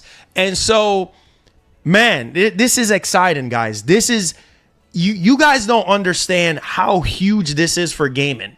Because now we have an exotic console that's not for everybody. Those of you who want something close to what a mid-level PC can offer you, a middle ground PC can offer you, not a high-end PC. Because high-end PCs, you're talking about 4080. You know what I'm saying? You're talking about 4090. That's high end. Mid-level is like 4070. You know what I'm saying? 4070 Ti. That's like the middle ground right there. You step up to the big boys, you're talking about 4080 Super, 4090. PS5 Pro is nowhere near that level of performance, 4080 or 4090. It's nowhere near that. But at a 40 or close to a 47, that's mid-range. That's what you call a mid-range level of performance. And so the fact that we're getting that, bro, out of the PS5 Pro potentially, that's amazing. In terms of the power, that's amazing. If these developers go to work, y'all hear me loudly and clearly. If developers go to work with this machine, you're going to see some you're going to see some differences, especially with this PSSR, which is the star of the show. And ray tracing, let's be honest, a lot of people don't care for ray tracing. The biggest thing for a lot of people here is 60 FPS and getting it locked at 60 FPS and getting maybe, a much more crispier resolution or a much more higher resolution. That's it. That's all some people care about right now, when it comes to the base PS5. So I literally have to pause again because I'm like, bro, like all of what he's saying is like all of what I had in my head from the very beginning. When I was talking about the Pro, I was like, yo, this thing, star of the show, PSSR. This is it. PS5 Pro on the library of games that are already out there. It's potentially quite exciting. Yeah, that seems like an easy win for them. This is something that Xbox has offered with some of their older games just for purchasing the Xbox Series X. Yep. And PlayStation has now implemented some cool technology that they're referring to as Game Boost. Which unfortunately wasn't really displayed in the presentation. So another... Well, that's an interesting point. Like how do you demonstrate Game Boost without showing that the experience is deficient on your standard console that's going to be selling millions of units? Yeah, right? That's the big quandary. I mean, if you go back to PS4 Pro, hey, pause real quick. Pause. Maybe that's why Sony. You know what? I thought about that CNET video, like some of us learned yesterday. That's why they didn't go all out. Or allow you to see much of anything with that particular video because they don't want the base PS5 to look like, oh, well, shoot, he's right. He's right. Really easy. It was like 4K screens are coming. And here's the machine that we're making for that. Oh, and by the way, it's actually going to improve performance if you've still got a 1080p screen. There's no display upgrades to hang this piece of hardware on. And it's like, well, isn't PlayStation 5 already a 4K machine? And it's like, well, yes. Kind of. And no. And no. Yep. See? Kind of. So, yeah. It's a crazy marketing challenge there for sure. Were there any differences that actually did jump out to you when they were doing the side-by-sides? Because for me, it was the artifacting in the Last of Us presentation and the compression, which was really unfortunate. I was curious, were there any positive benefits that you could actually glean from what they did decide to show us? I think it was definitely the ray tracing in Gran Turismo 7 because, RT reflections on all the cars, that's pretty awesome. And it's something that's definitely not there on the standard PlayStation 5. So that was the one thing that definitely stood out. You could see that things were improved and better on Hogwarts Legacy. But that was 30 frames per second, which, it isn't really tying into the kind of vision that they were presenting for the machine. I've got to say, I thought that, going into this presentation, it was like, how are they going to introduce this machine? And I thought that was actually done pretty well. It was like 75% of users want to use the performance modes, but what if you can have the performance mode that actually hits 60 frames per second and also have fidelity quality as well? I think that was pretty compelling. I thought that was pretty good, but, it all kind of went to pot with the examples that we used afterwards. Yeah, Cerny did say 30 FPS is choppy, so that was a little bit of a dig at That's a first. developers who choose to use that. Yeah. That's funny. Going into it, could you explain, what does 67% more compute units on the GPU, 28% faster memory, resulting in 45 to 50% faster rendering for what does all that mean?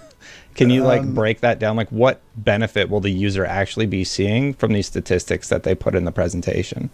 That kind of ties into, if you're talking like for like, without any game patches, in theory, we don't know this because we haven't tested it and they haven't actually provided detail.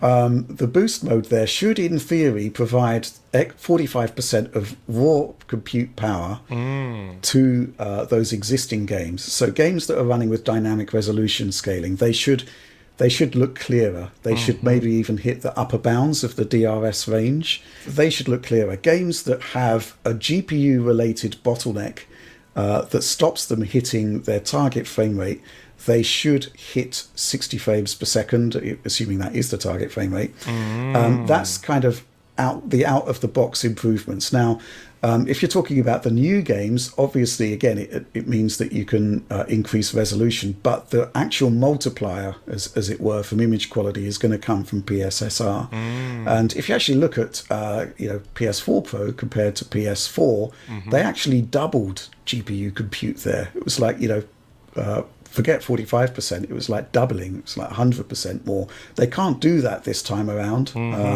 because of the cost of making a chip that large. It's expensive. So what they have done is introduced machine learning, which is the way forward. I think it's more about efficiency than brute force. Efficiency plus some extra brute force, if you like. But yeah, that's kind of the way it's going to work. Boost mode should be pretty good, I think, assuming we get the full power of the machine, and then developers will be able to use that extra brute force to maybe use more ray tracing effects or to increase resolutions and then increase them again, so to speak, with PSSI. It all sort of comes together there.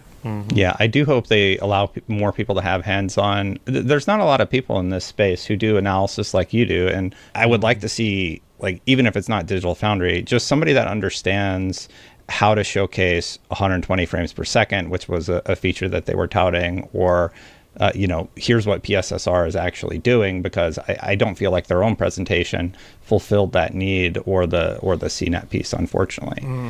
Right. Sorry, I mean, the point I was going to make is that PSSR is such a big deal because, let's put it this way. NVIDIA are now saying that on some games, they're seeing DLSS being used by something like the high 80s to 90% of users are using DLSS. Wow. This is like a transformative technology that's been widely adopted that everyone wants because, it's like minimal image quality degradation in exchange for a massive increase in performance. All right. This is awesome. It's never been seen before on console working successfully. I said it. We've got a poor substitute at the moment in the form of FSR2. So to bring that to consoles for the first time is pretty awesome. Also, you remember going back to the PS3 era, they always used to do those incredible tech demos. You remember all of the ducks? The ducks, yes. Everyone remembers the ducks. I remember that. I remember the ducks. I'm sure that they've got more technology in the offing. Similar to the way NVIDIA has moved on to frame generation and ray reconstruction. Let's see some of those demos. Make us excited about this thing. Exactly. Not just showing us The Last of Us again. Yeah, right. With the boost and the percentages that we're talking about, do you have any idea what a comparable PC build would be to the PlayStation 5 Pro? Because to me, here we go. That $700 price tag with $100 worth of other components puts you in the $800 range. And at some point, I have to imagine people are saying, maybe I should just go to PC at this point, because this is quite expensive. Here we go. Listen. Yeah. What do you imagine that would cost? Probably a fair bit more. I mean, you need to have the GPU that you're going to need. I mean, if you consider a holistic view of all of the different components, the enhanced ray tracing, no AMD GPU has that at the moment. The machine learning block, no AMD GPU has that.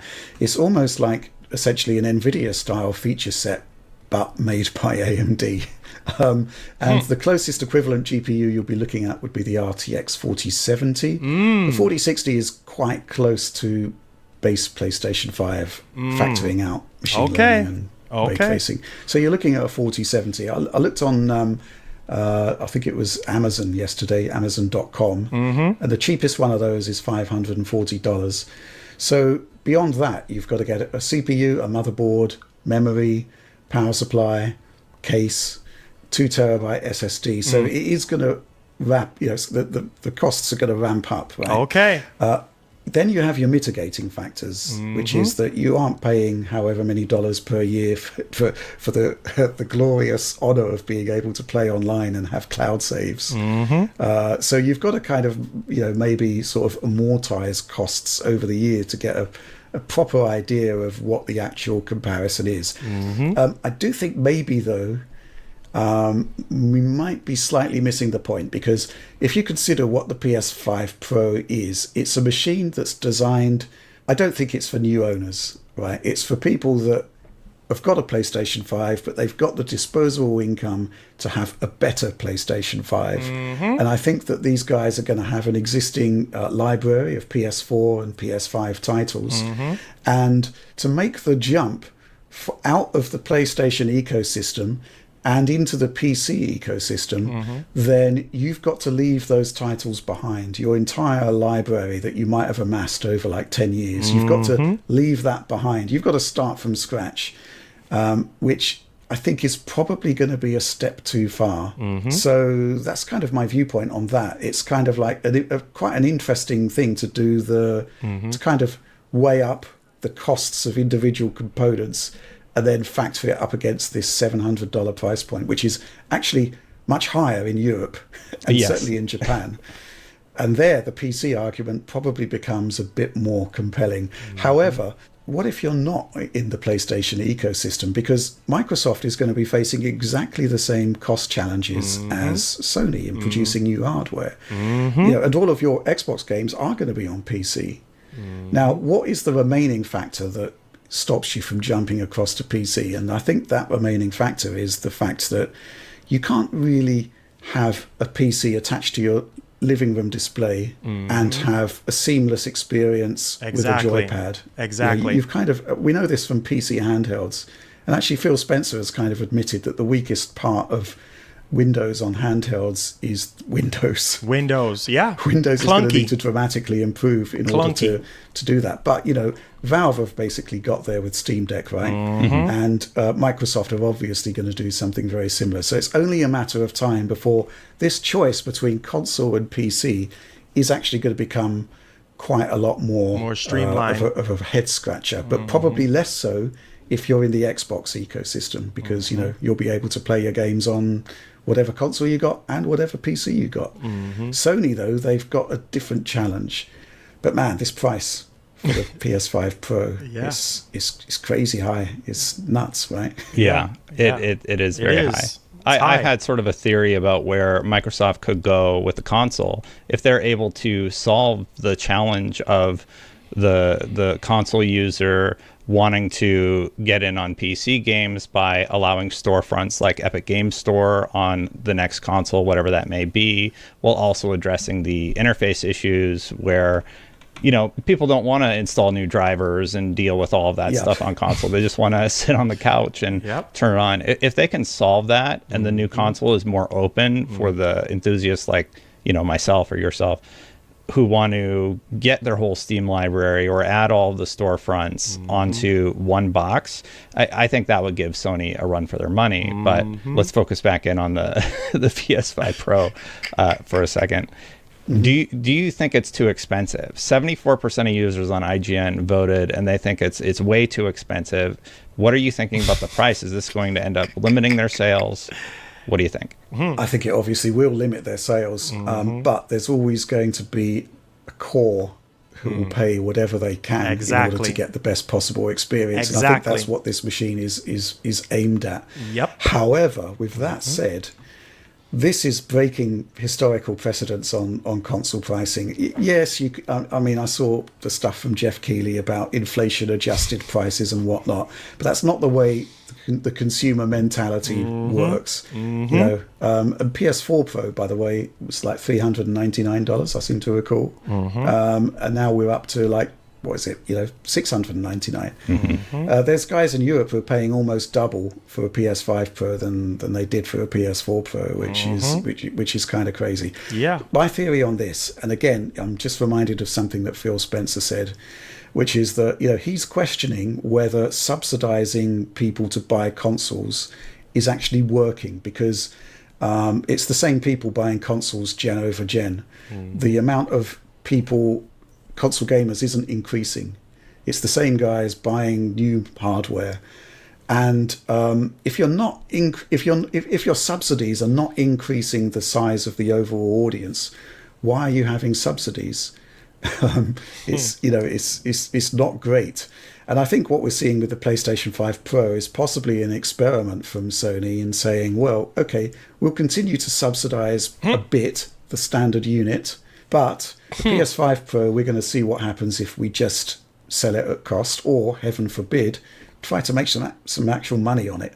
And so I think this is possibly why. I mean, going into this, I suspected that it would be a $600 console and we'd get a haircut in pricing on the standard model to kind of widen it out. Cloud gaming, Instead, thank you so it looks like much. the standard model is staying where it is, and Sony has said that they're having problems with cost reduction. It's going up. And then, yes. Yeah, they raised the price. Sorry. Yeah, and then we've got the issues with, well, what are we going to do with the PlayStation 5 Pro then? It's got to be more expensive. $200 though, no disk drive. The no disk drive scenario, I knew it was happening. That's why I bought. You can see in the background there, I bought one of those disk drives because I knew this was going to happen. And if it didn't happen, I could just return it. Cynical, but it worked. Anyway, the point is, if you've got, here's the weird thing: if you're marketing a Pro console and it has less features than the standard console, that's, you know, $200 cheaper, that's shocking. And let's consider the people that are going to be buying PS5 Pro. It's going to be people that are deeply invested in the PlayStation ecosystem. Yep. You know, they bought the PlayStation 4. They probably bought the 4 Pro. They've got a lot of disc games, right? Surely, you know, the transition to digital has gained momentum over the years. But the concept that, you know, people who've got physical media can't actually run them on their PS5 Pro unless they spend, was it $80 or $100 in the US? $80. It's £100 in the UK. $80. €100 in Europe. It's nuts. Yeah. It's you know, that's not great. So it's kind of like a value hit there upon a value hit again where we were expecting $600. So yes, I mean that's sort of kind of shocking. I think that's what people are taking umbrage at, and I think quite rightfully so. Thing is, though, consumer electronics are just getting more expensive to make. Yep. But we're you know, obviously we're facing the question of, well, when next gen comes along, is that console going to be $700? Surely Gonna not. be expensive. I didn't even think about that. Yeah, gonna be expensive. Was it going to be $800, $900 for whatever the most powerful console ends up being down the line? It's sort of a scary thought. It's expensive. And those enthusiast users might be thinking to themselves, well, why should I pay a premium for the console? If I'm going to be paying a premium, maybe I should get a PC, because then I can upgrade at my own pace when I feel like I need an upgrade, and I can spend as much or as little as I want. Yeah, food for thought. Who do you think should upgrade to the PlayStation 5 Pro, and who do you think should probably just wait? Obviously, people who don't want to spend the money. Yeah. But like, who do you think is the target for? Hold on. If GTA 6 is 60 FPS on PS5 Pro, it will sell a lot. Oh, for sure. Who's that? Derek? Thank you, Derek, for the $2. Yeah, most definitely, bro. That's what I'm saying. That's what I'm saying. If Sony, listen to this before we finish playing the video. If Sony has the marketing rights, think about this. If Sony has the marketing rights to GTA 6, right? It's very likely that Rockstar Games is going to work their magic with PS5 Pro, with I'm telling you, PSSR will be talked about with GTA 6. Most definitely. And it's going to be the star of the show for GTA 6 to get you close to 4K at 60 FPS. There is no way that Sony is going to sit there and market GTA 6 alongside with the PS5 Pro at 30 frames because nobody is going to really buy it. You know, people are going to be like, I might as well just keep my base PS5. You see what I'm saying? So logically speaking, it makes no sense for somebody to sit there and be like, okay, the PS5 Pro is $200 more than the base PS5. Why am I going to spend $200 more for crispier resolution and then I'm still at 30 FPS? No. People are going to be like, I'm going to keep my base PS5. So the likelihood of it happening, it just makes sense, right? Because it's supposed to be more powerful. It's 45%, more in terms of the gameplay and performance and all this and that. So that should translate into real world performance, especially with a game like GTA 6. The problem is the CPU, right? The CPU is the same, but they're saying that it's 10% better than the base PS5. Now, how much that 10% is going to translate into a game like GTA 6 is only God know at this point. We're just going to have to wait and see. But I'm telling you right now, in order for this console to sell very well next to GTA, it has to run at 60 FPS and it has to be higher. The resolution has to be higher than the base PS5, whether that's upscaling or whatever the case may be. But like I said, PSSR will be the star of the show. It will be the technology that is going to do a lot of the heavy lifting for the more demanding games. You can't say I'm not telling y'all right now. PSSR will be the heart and soul of the PS5 and do a lot of the heavy lifting. Because remember, I'll tell you this right now. 2025 is around the corner. Games are going to get even harder on these consoles to run. You see what I'm saying? Because a lot of these developers, they want better lighting, better reflections. We have already seen it with Avowed, how they're saying that they're factoring in VFX and better lighting and I'm telling you, and pay attention to what I'm telling y'all. Look at what's going on Xbox right now with the Avowed situation. Can you imagine if Microsoft had their own PSSR? It wouldn't be 30 FPS. It probably would be higher than that. You see what I'm saying? It will be higher than 30 FPS because they would have something to help at least double the frames or something like that. They don't have that. So being that you're at the mercy of the developer, being that if they're targeting 60 FPS, then that's one thing. Then PSSR would help get you closer to that 60 FPS.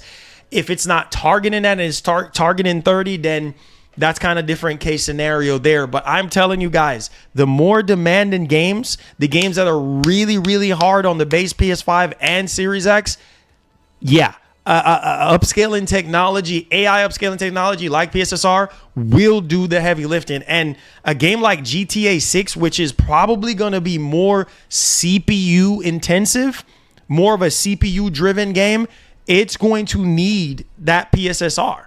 You see what I'm saying? To help carry some of that load to kind of give you that perfect balance between performance and resolution, right?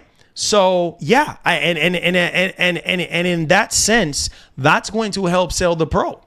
That's what's going to sell the Pro right there for GTA 6 because people know, okay, all right, it's going to look better on the Pro than the base PS5, and you're going to get a little bit more FPS or whatever the case may be. Now, if it's already at 60 on the base PS5, then it's kind of like, okay, well, are we going to get anything higher than 60 on the Pro? Or if it is at 30 on the base PS5 and it's actually doubling the frames on GTA 6, I mean, it's still going to sell because people are going to look at it and be like, oh, I'm getting doubling the frames, or oh, I'm getting a little bit above maybe 70 FPS, you know, with PSSR or whatever the case. I mean, we're just going to have to wait and see how, you know, everything kind of translates out to be. But yeah, we'll see. We'll see. Yo!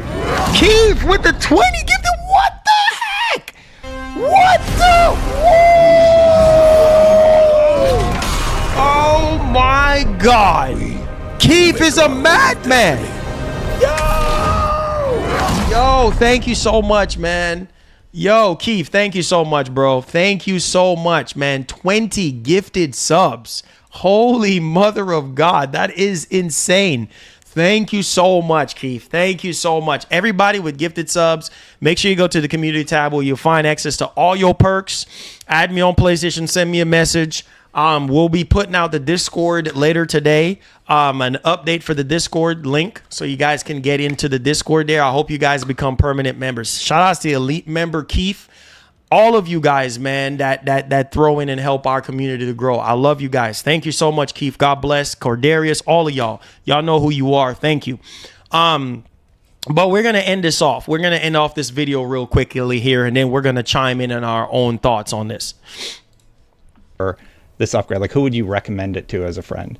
It's basically going to be those guys who've got the money to spare, who want the best of the best. Now the question is, this is kind of at odds with the concept of what a console is, which is a mainstream proposition, you know, a games machine for the everyman. This isn't that. That's what the base PlayStation 5 is for. And I think if I was recommending to a friend, I'd tell them to go to Facebook Marketplace and get one for like $350 or whatever. What did I say earlier? I said that. I got an Xbox Series S from Facebook Marketplace for £65. Wow. Yeah. See? Nice, I said that nicely done. earlier, man. So that's my recommendation there. But, you know, the people who should buy it, you know, are the people who could afford it, I think, primarily, as you said. And secondly, the people that, you know, maybe they've got their 77, 85-inch OLEDs and they actually want to have the best possible experience. I think that's for them. Any final thoughts on the PlayStation 5 Pro reveal? Yes, I think, well, I've already laid out the criticisms. I've got a criticism about the hardware, which is that they literally said the CPU is the same. And at the same time, they're talking about, you know, wanting to have 60 frames per second experiences. All of the enhancements in the Pro are geared towards GPU. So if your GPU, if graphics are the limit, then, you know, obviously the Pro is going to be a champion there. However, you know, recently, I think the last game we looked at, I mentioned it earlier, Space Marine 2, performance mode on that on PlayStation 5 doesn't get near 60 frames per second. Oh, wow. And it won't with PlayStation 5 Pro. The graphics will look prettier, but you still won't be at 60 frames per second because it's not just about what you're rendering, it's about what you're simulating. And, you know, all of the hordes that are sort of in that CPU, game, the swarms, CPU. it's just too much for the CPU, seemingly. Now, what they didn't say is that there is an option for developers to increase the clock speeds by 10%, but 10% of something that's low is still low. You know, 10% plus is still low, so that's not going to help. And your colleague Alex said to me this morning, well, you know, what about GTA 6? Is this going to run at 60 frames per second? That's a simulation-heavy game, historically. And I would say probably not there, which is probably going to upset a lot of people. But, you know, every single GTA game has been 30 FPS, sometimes struggling to hit 30 FPS. If they're pushing simulation just as hard in GTA 6, I'm not seeing anything in the PlayStation 5 Pro that's going to get you to 60 FPS if the base machine can't do it. Hold on. Wait. Pro is made for the whales at Sony. Like I said yesterday, this is a love letter to PS fans. Yeah, thank you so much, Ninja, for that. Appreciate that. Thank you. Yeah, he's talking about GTA 6 now. So let's finish this off real quick, and then we're gonna talk. Thank you so much, Ninja. I appreciate that. Thank you.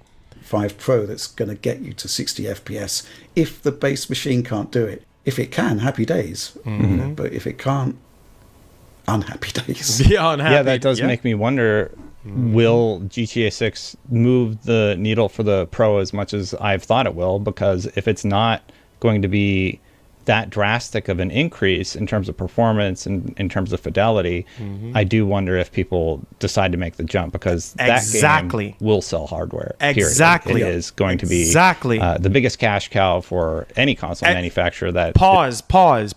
Exactly what I'm saying. You see, it goes back to my theory of what I said earlier to you guys.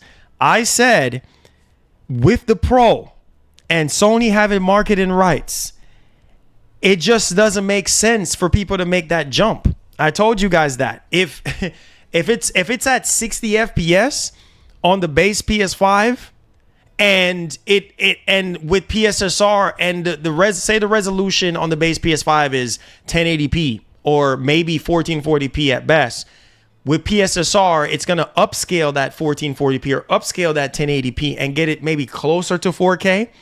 And then if it's already at 60 on the base PS5, that's going to help out the Pro, right? Because then somebody can say, well, the resolution is going to be better and potentially maybe a little bit above 60. I mean, we don't know at this point, right? Because remember, it's GTA is a simulation game. It's a CPU intensive game.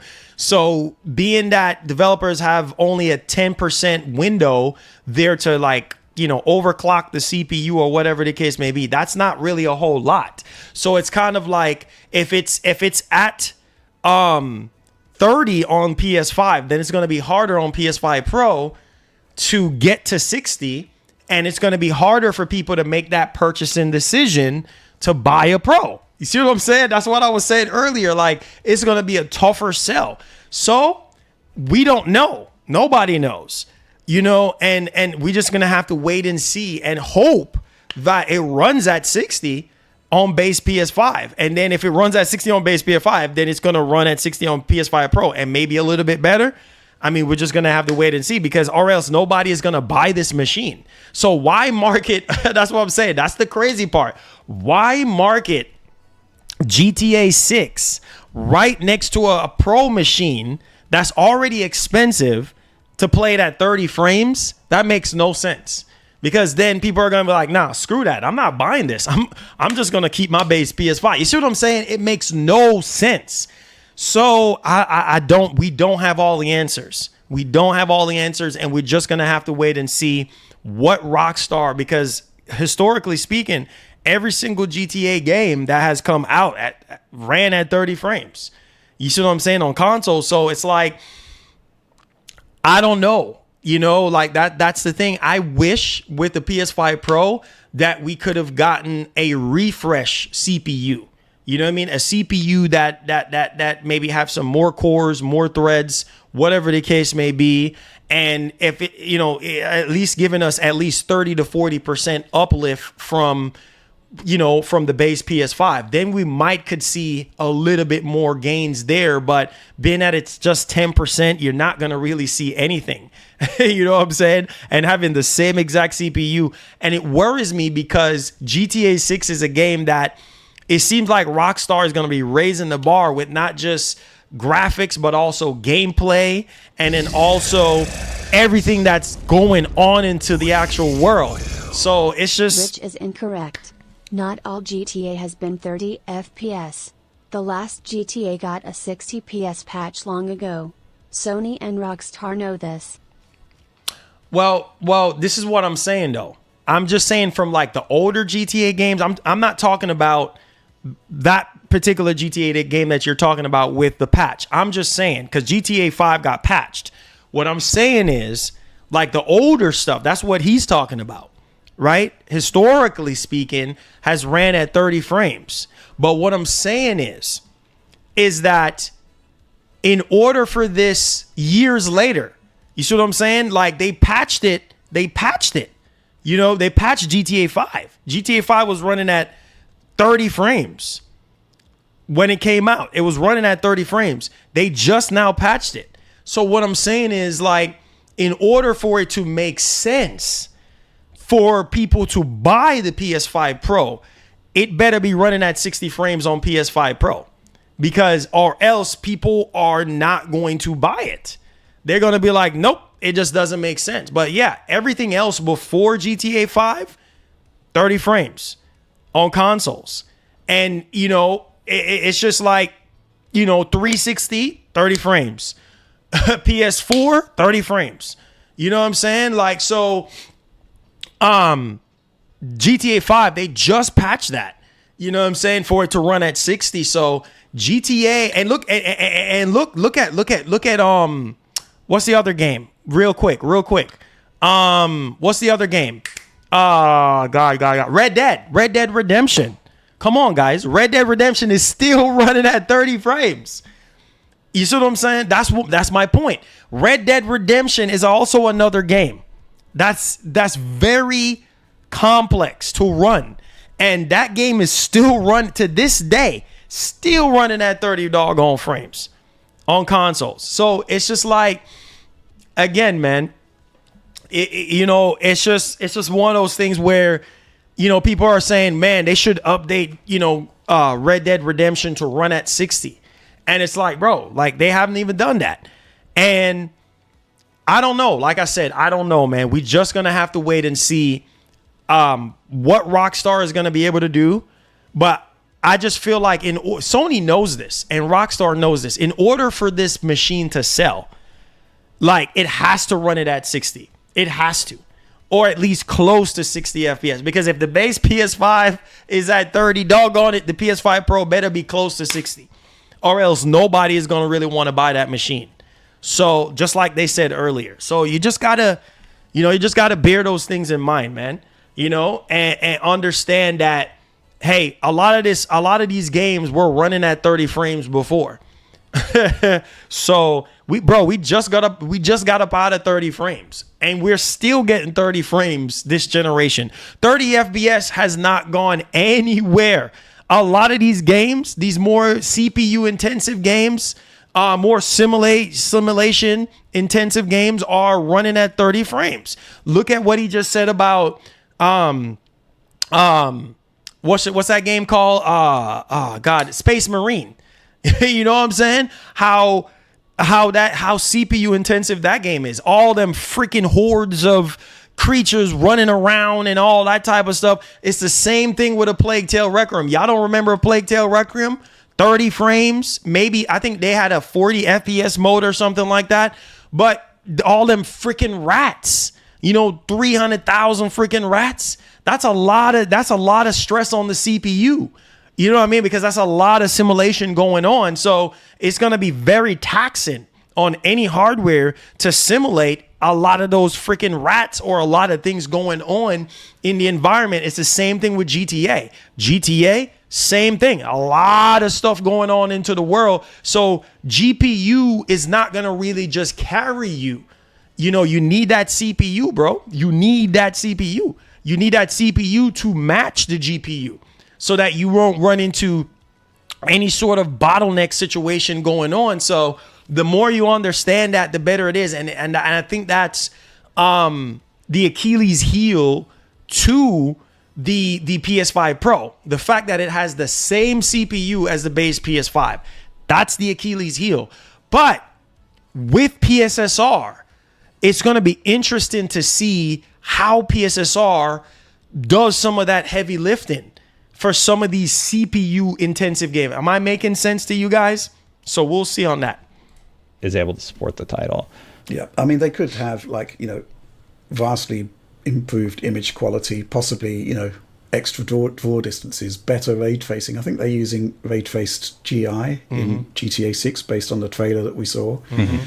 So possibly they can ramp up the visuals, but it's very PlayStation 4 Pro like in that regard, where it was all about boosting the visuals and the CPU less so. So you were kind of limited in what you could do. Exactly. In actual fact, the PS4 Pro had more of a CPU boost than the 5 Pro does. It was like 30% extra performance on the CPU this time around. See, there's my point exact. See what I'm telling you? Man, I just said it. I literally just said it. If the PS5 Pro could have at least 30 to 40% uplift on the CPU, that we wouldn't be having this conversation right now. The problem is that the CPU is the same with the option to get 10% more out of it. And that's not a whole lot to work with. So the uplift is not going to be, barely any different. You're not going to really see a huge difference. So I don't know, man. Like I said, we're just going to have to wait and see. And it's an optional 10%. Which is obviously less impactful. A lot to think about. Thank you so much for joining us today, Richard. Of No course, worries. people can find you on Digital Foundry. You did a great 1 hour breakdown with your team, and that was a lot of fun to watch. So be sure to check that out. And of course, here on IGN, be sure to keep with us for all things gaming, and we'll see you for the next one. Well. There it is, guys. Ladies and gentlemen, there it is. All right, make sure y'all go subscribe to IGN. So it's not clickbait. Some of y'all thinking, oh, it's clickbait and this. There it is from Digital Foundry. Lot to unpack here, guys. I told you guys. It's going to be interesting, man, to see how GTA 6 is going to run on PS5 Pro. It is concerning. Because of the CPU and because GTA is a simulation game. You see what I'm saying? There's so much stuff in the world going on, so much simulation in the world. And PSSR, it just has to help out some type of way, boost something, right? And the biggest brunt of the power and capabilities of the Pro is the GPU. Right? The GPU. So I don't know, man. We're just going to have to wait and see how. But I'm pretty sure I have in the back of my head, and I'm telling y'all this right now. In the back of my head, I'm thinking Sony and Rockstar Games. Rockstar already know because I'm pretty sure they have the dev kit. They know that, hey, in order for this Pro machine to shine, we got to try to get it at 60, or we're gonna have to try to see if we can get it close to 60. It has to be better than the base PS5, or else nobody is gonna buy it. You see what I'm saying? Or else I'm not gonna say nobody because maybe some people might buy it, but it's gonna be harder of a sell, right? So, like I said, Sony knows this right now, and they are the only two people knowing this: Sony and Rockstar. They're the only two people that knows how this game is going to run on PS5 Pro. We don't know. Only thing that we got to go off of is what, Digital Foundry with their analysis, what they're saying, and the specs that we have gotten. So, yeah. But like I said, in order for this console to sell and shine, it has to do better than the base PS5. It can't do the same. It cannot. So, yeah, man. We're going to see. We are going to see. And I know for some of you guys, you're going to say, well, Marlon, this is why I'm just going to build a PC and wait for it to come on PC so I can get the best experience possible. Then, hey, by all means, go ahead and do that. But just know that it's going to take some money to run GTA 6 at 4K 60. You see what I'm saying? Because that game is going to be a beast. And you're going to pay way more than $700 to do so. So, in that regard, you have some decisions to make until GTA 6 gets fully revealed and stuff. Maybe some people are probably going to hold off to see how GTA 6 is going to run on PS5 Pro. And, that's going to break the internet. If GTA 6 is running at 60 frames and closer to 4K on PS5, I mean, that's going to break the internet. And not only that, it's going to sell PS5 Pros like no tomorrow. So Sony knows what they got to do. They got to come up with some kind of black magic, because if it's not better than the base PS5, nobody's going to really pay much attention. It's just not going to sell as well. So homework to do there. Now, I really want to touch upon some other things like first party. First party is going to be incredible on PS5 Pro. That's also another selling point for a lot of people. When people start to see the improvements of what the PS5 Pro is able to do first party wise, they're going to be sold on it. Right? So it's not just third party, but for the majority of people who buy their consoles, right? Who buy their consoles for third party games, yeah, they're kind of iffy because of how intensive a lot of the games are third party. But for the people that care about first party games and want to play the best version possible of Sony first party games, which is already well optimized and utilized already, man, that's going to be an icing on the cake. Can you imagine seeing Ghost of Tsushima 2 running on PlayStation 5 Pro and seeing the difference between base PS5 and PS5 Pro with the advanced ray tracing capabilities, with the much more powerful GPU capabilities, and on top of that, PSSR being put to use in a game like Ghost of Tsushima 2, a game like Death Stranding 2. Oh man. That's going to be another selling point. So you kind of have to look at it from that perspective as well. It ain't just about GTA 6. It's also about what are the improvements for first party? What are the improvements for this boost game mode or game boost? What are the improvements for game boost that they're talking about when it comes to PS4 games? And hear me loudly and clearly right now. You don't believe me? Look on Twitter. Like, some people are like, man, if the PS5 Pro really can boost PS4 games, now you have the trifecta. Now you have people for third-party games that want to see improvements over the base PS5 for PS5 Pro. Now you also have people that are looking at the improvements over the base PS5 over the base PS5 with PS5 Pro for first party. And then you have the third buyer that's saying, I want to see the improvements for PS4 games, aka some of the games that are already at 30 frames that we haven't gotten patched yet. And if the PS5 Pro can really boost some of these games to 60, oh my God. People that want to play those older retro games similar to the Series X, you don't believe me? A lot of people, remember we heard this. A lot of people was buying Series X, not for the exclusive games, but for retro gaming. Remember that. Because of the FPS boost. Remember that? It was like a couple years ago. I don't know if y'all remember that. A lot of people was buying that Series X for older games, being able to play those older games at double the frames. You remember that, right? That could be a selling point, guys. Hear me and hear me loudly and clearly.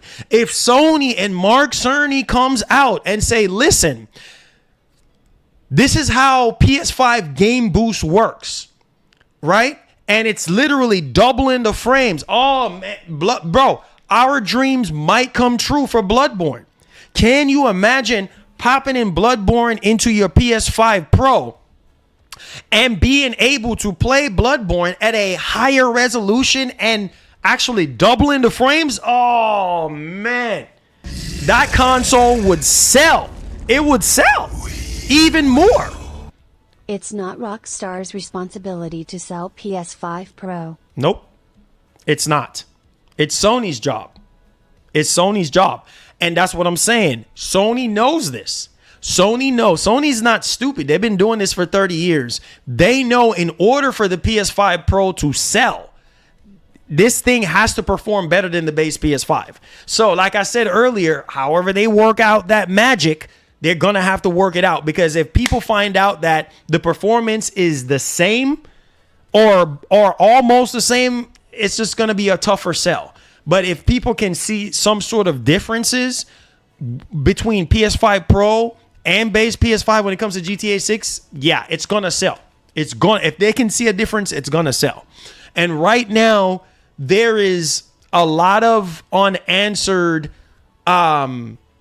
questions that we may have right now about PS5 Pro. The PS5 Pro reveal with Mark Cerny, the presentation, didn't really go in depth or even give us proper showing of the games, right? And now on top of that, how a lot of these other feature sets are going to work. The CNET video didn't even help us. Like I was trying to tell y'all yesterday, that CNET video did not help us. You see what I'm saying? So we need more in-depth stuff. And like I told y'all, some of y'all saying, "Oh, Marlon, nobody cares about old games." That's a lie. People do care about old games. You know, that stuff that Jim Ryan said, "Oh, nobody care about." That's a lie. There's a market for older games. You see what I'm saying? And so for some people, like I said before, when it comes to PlayStation 4, is that a lot of these games, look, think about it. Red Dead. What? Man, I still got my copy of Red Dead on PS4. Can you imagine? I'm just saying, hypothetically speaking, because we don't know how this game boost works. Can you imagine if you pop in Red Dead Redemption 2 on the PS5 Pro, and then it just automatically upscales the resolution and give you, if it doesn't double the frames, give you higher than 30 frames or something like that. Man, that would sell that console even more. So again, we don't have all the answers. We don't have all the answers. We're just going to have to wait and see. I mean, the ball is in Sony court at this point. If they want to sell this machine, bro, then they have a lot of work to do. They have a lot of work to do because they need to come out in depth and show how Game Boost works. Show how, how much more improvements are we going to get over the base PS5. You know what I mean? Because right now they're just showing us games that are already out. You know what I mean? Last of Us Part 2. Nobody wants to see that. Yes, I understand that that's a comparison, but nobody wants to see old games. People want to see new games that are built from the ground up for the machine that we have never seen before, so that we can have a clear understanding of the enhancements and the improvements and the power and the capabilities of the PS5 Pro, so that people can make a decision. You see what I'm saying? Because like Richard Ledbetter said, and I've said to you guys before, that the Pro is an optional console. You don't have to buy the Pro. You see what I'm saying? Sony they're getting ready to do a PS5 refurbish OG PS5 on PlayStation Direct, where you can buy one for $350. I think there's two separate versions, one for $300 and then one for $350. Oh no, one for $399 one for $399 and one for $350. So the $350 one is the digital one, and then the $399 one is the one with the disc drive. So you have plenty of options. You don't have to buy the Pro. You don't have to. It's for that gamer that's saying, "Hey, I want the best of the best that I can get." And I'm a super fan of PlayStation. I buy every single accessory, every single console. I had the PS4 Pro. I had the PS4 Slim. I had every single console. I'm buying the Pro. That's for that gamer. You see what I'm saying? Now, for the average person, they're not going to see any value into the Pro unless maybe, they might say, well, dang. PS5 Pro is running these old PS4 games at higher frames or higher resolution. Oh, shoot, I got to get me a Pro now. You see what I'm saying? So there's so many different facets or so many different scenarios where somebody can say, "Hey, I want the Pro now because this game is looking better." Or this game, it only takes more. It's obviously going to take more than one game for somebody to make that investment, because you're not just going to look at one game and be like, "Oh, I'm sold." No, you're going to look at multiple different amount of games to make that purchase decision. Now, in this case with GTA 6, it might just be that exception to the rule where it only is only going to take one game for you to make that decision, because best believe when they show off GTA 6, hold and behold, when they show off GTA 6 running on side by side between PS5 and PS5 Pro, if there's any sort of improvements to the frame rate and resolution, you're probably going to say, "Yep, I'm buying the Pro. I'm buying it." You see what I'm saying? I'm buying it.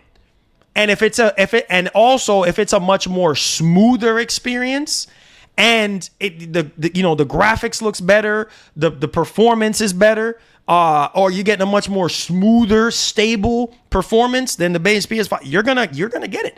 The thing is, who in their right mind is gonna sit there and miss out on GTA 6? Not me. not me. Hope for the best to be alive and well by then. But I'm just saying, like, listen, I'm not missing out.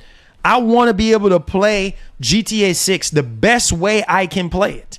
As somebody that's been a veteran of GTA since the very beginning, played literally almost all the GTA games at this point. Like, I want to be able to experience GTA at the highest fidelity and at the highest performance possible. So again, the Pro machine is speaking to me because I'm more of an enthusiast. I'm more of a hardcore kind of guy. I want better performance. I don't like 30 FPS. 30 FPS has been around for forever. 3-4 generations now. I'm tired of 30 FPS. And then you guys hear me talk about that since the beginning of this generation. Get that 30 FPS garbage out of here. Get, like Sony said, choppy 30 FPS. Get that choppy 30 FPS nonsense out of here. We have seen what games like Dragon's Dogma 2 at 30 FPS drop into 20 FPS, unplayable, stuttering, slideshow garbage. Get that garbage out of here. I don't want to be playing no games at no 30 FPS. Why do you think I built a gaming PC, bro? I built a gaming PC because I was getting fussed before the Pro was even announced. I was getting frustrated. And I was like, man, I'm tired of these doggone 30 FPS games.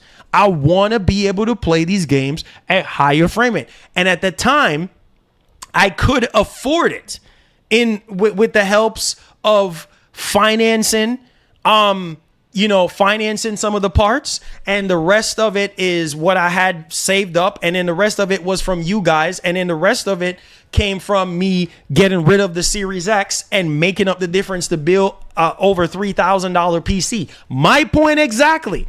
Over $3,000. Not everybody has over $3,000 laying around to build a more future-proof PC that you can kind of run everything on max settings. You get what I'm saying? I have a 4080 Super machine. It is not cheap.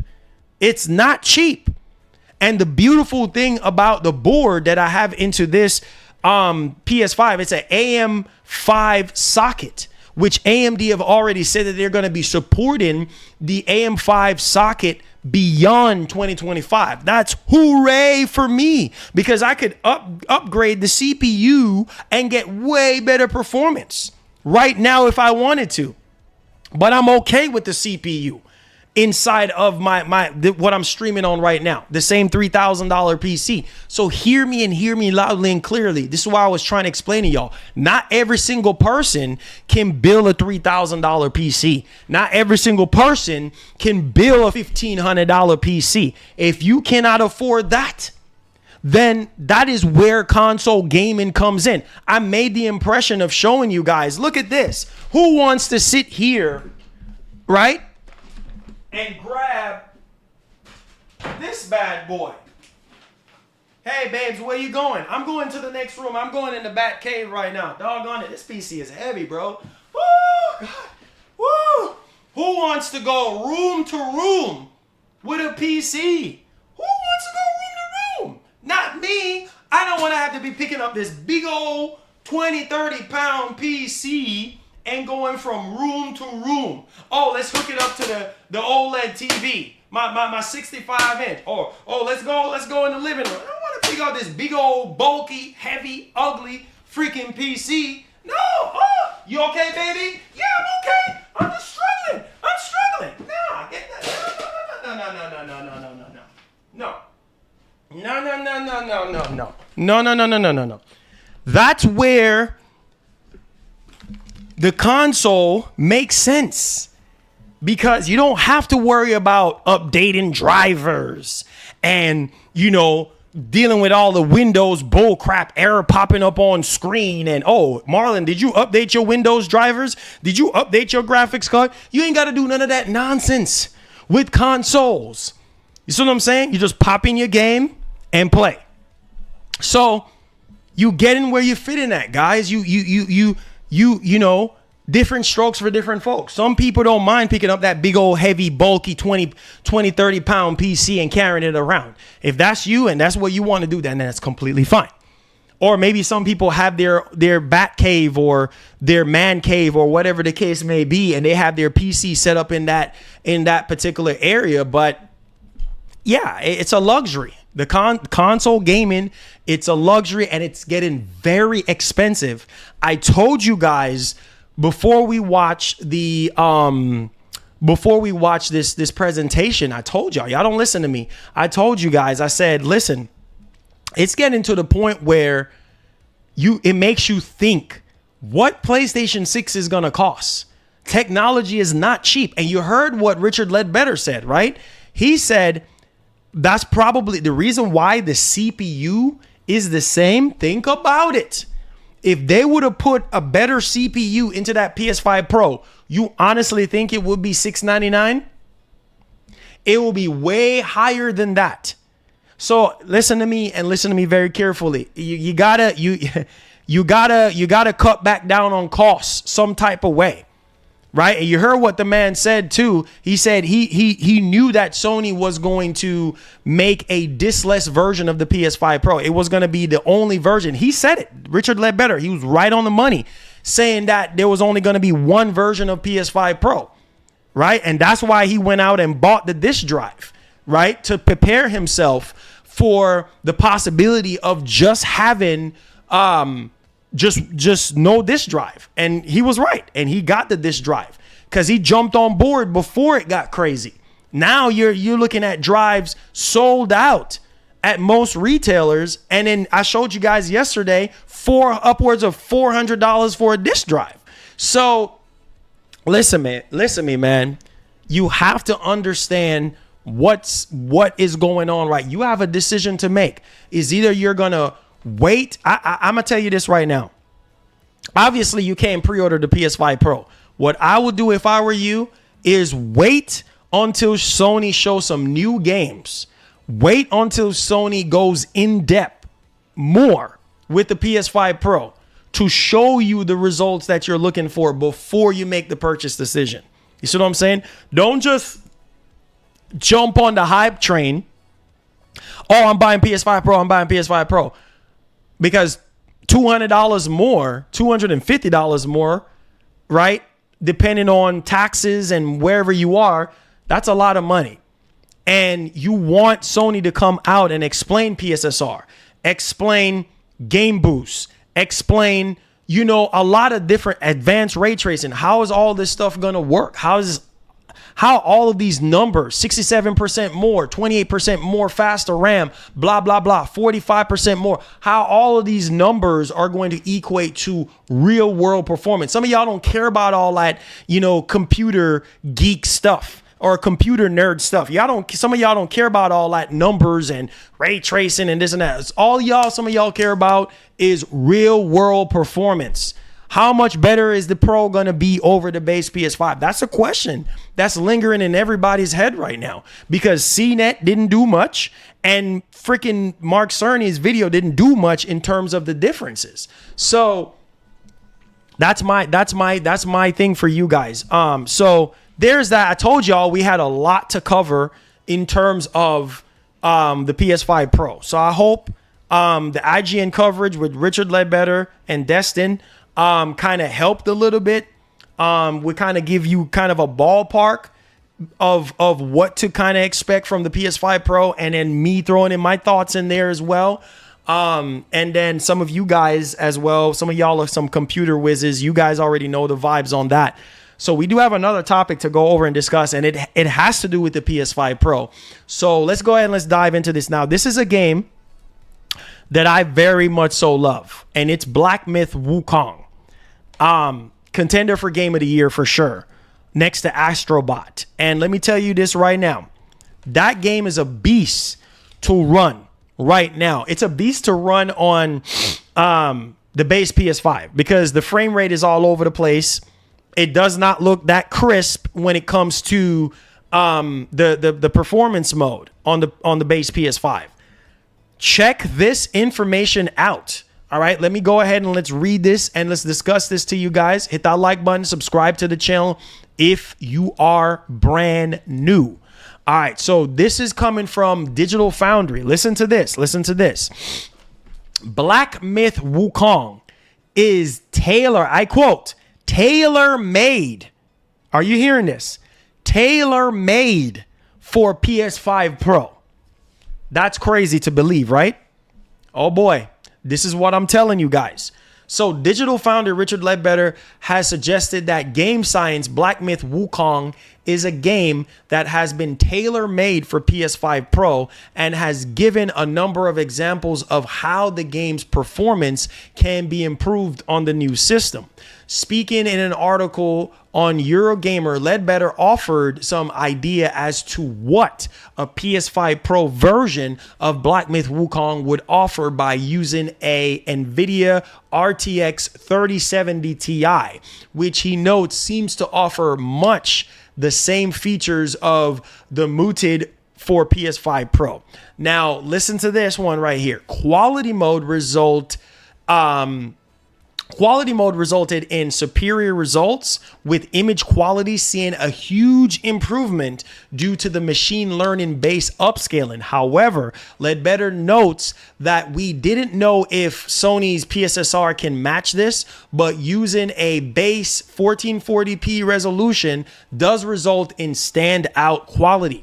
Now, for performance mode, Ledbetter utilized a 1728p custom output resolution and DLSS to upscale, keeping settings at the same high preset as PS5, resulting in improved quality, texture fidelity. Overall, the report states that while we should expect to see some improvement in terms of massive upgrades, impressive upgrades from PS5 Pro, certain elements of the architecture won't scale amazingly well. So there is that. So expect to see some impressive upgrades from PS5 Pro. Interesting. So we're going to see if the results with PSSR, which I've told you guys plenty of time, that's going to be the star of the show. And we're going to see if we're going to get some sort of impressive upgrades for PS5 Pro when it comes to Black Myth Wukong. Now, realistically speaking, I think most people are aiming for 4K 60. Man, if this can do 4K 60 on the PS5 Pro, oh shoot. Whoa. That's crazy, right? But we'll see. Or if in this case, like he's saying, starting off at a base resolution of 1440p, and then go from there and then upscale from there, whatever the case may be, or upscale from the base resolution where it is right now, hey, that's also another improvement. But obviously, he said it won't scale amazingly well. So we'll see more on that. But he's saying that it's going to be tailor-made for the PS5 Pro. So there's that, guys. I wanted to cover that with you guys as well. Also, we ain't done yet with the Pro. We are not done yet. We might as well call this a PS5 Pro stream because all this news coming out about the Pro. So we do have some information here. Now, MBG was the first one to tweet about this morning, at least from what I've seen. And this was coming from my man. Moore's Law is Dead. This was coming from Moore's Law is Dead yesterday. He did his podcast, and the specs of the PS5 Pro in terms of like how the testing is, like the early testings of the PS5 Pro, we got. So let's go ahead and let's dig into this. All right. Now, let me put a timestamp on this one for you guys. So basically, the PS5 Pro early testing got leaked out. So let's put a timestamp on this. And then we're going to go over this and then we're going to discuss this. All right. So this is just the testing in terms of resolution, performance. All this stuff got leaked out. And, Moore's Law is Dead. He's been right on the money when it comes to PS5 Pro information. So let's go ahead and let's dig into this. It says right here, base PS5 is 1080p, 1600p dynamic res. Okay. Medium, high settings. All right. Now, frame rate is between 45 to 60 FPS, not locked. That's base PS5. Then for the Pro, we're talking about 1600p to 4K. 2160p, which is 4K. So basically dynamic resolution, no PSSR. So no PSSR is involved with this, which is insane. So you're talking about 1600p, which is higher than 1440p. So that's 1440p plus at 1600p, and then 4K 2160p. And then also all the settings, according to Moore's Law is dead, all the settings is set to maximum. So remember, have this in your head. Base PS5, medium to high settings. PS5 Pro, maximum settings. So for you PC dudes, you know what maximum settings is. Ultra on everything, right? Ultra, that's what that means, ultra. So all settings, max. Also locked 60 FPS with no frame drops. Wow. So that's crazy. On top of that, looking into 4K 120 hertz mode. That's crazy. That is crazy.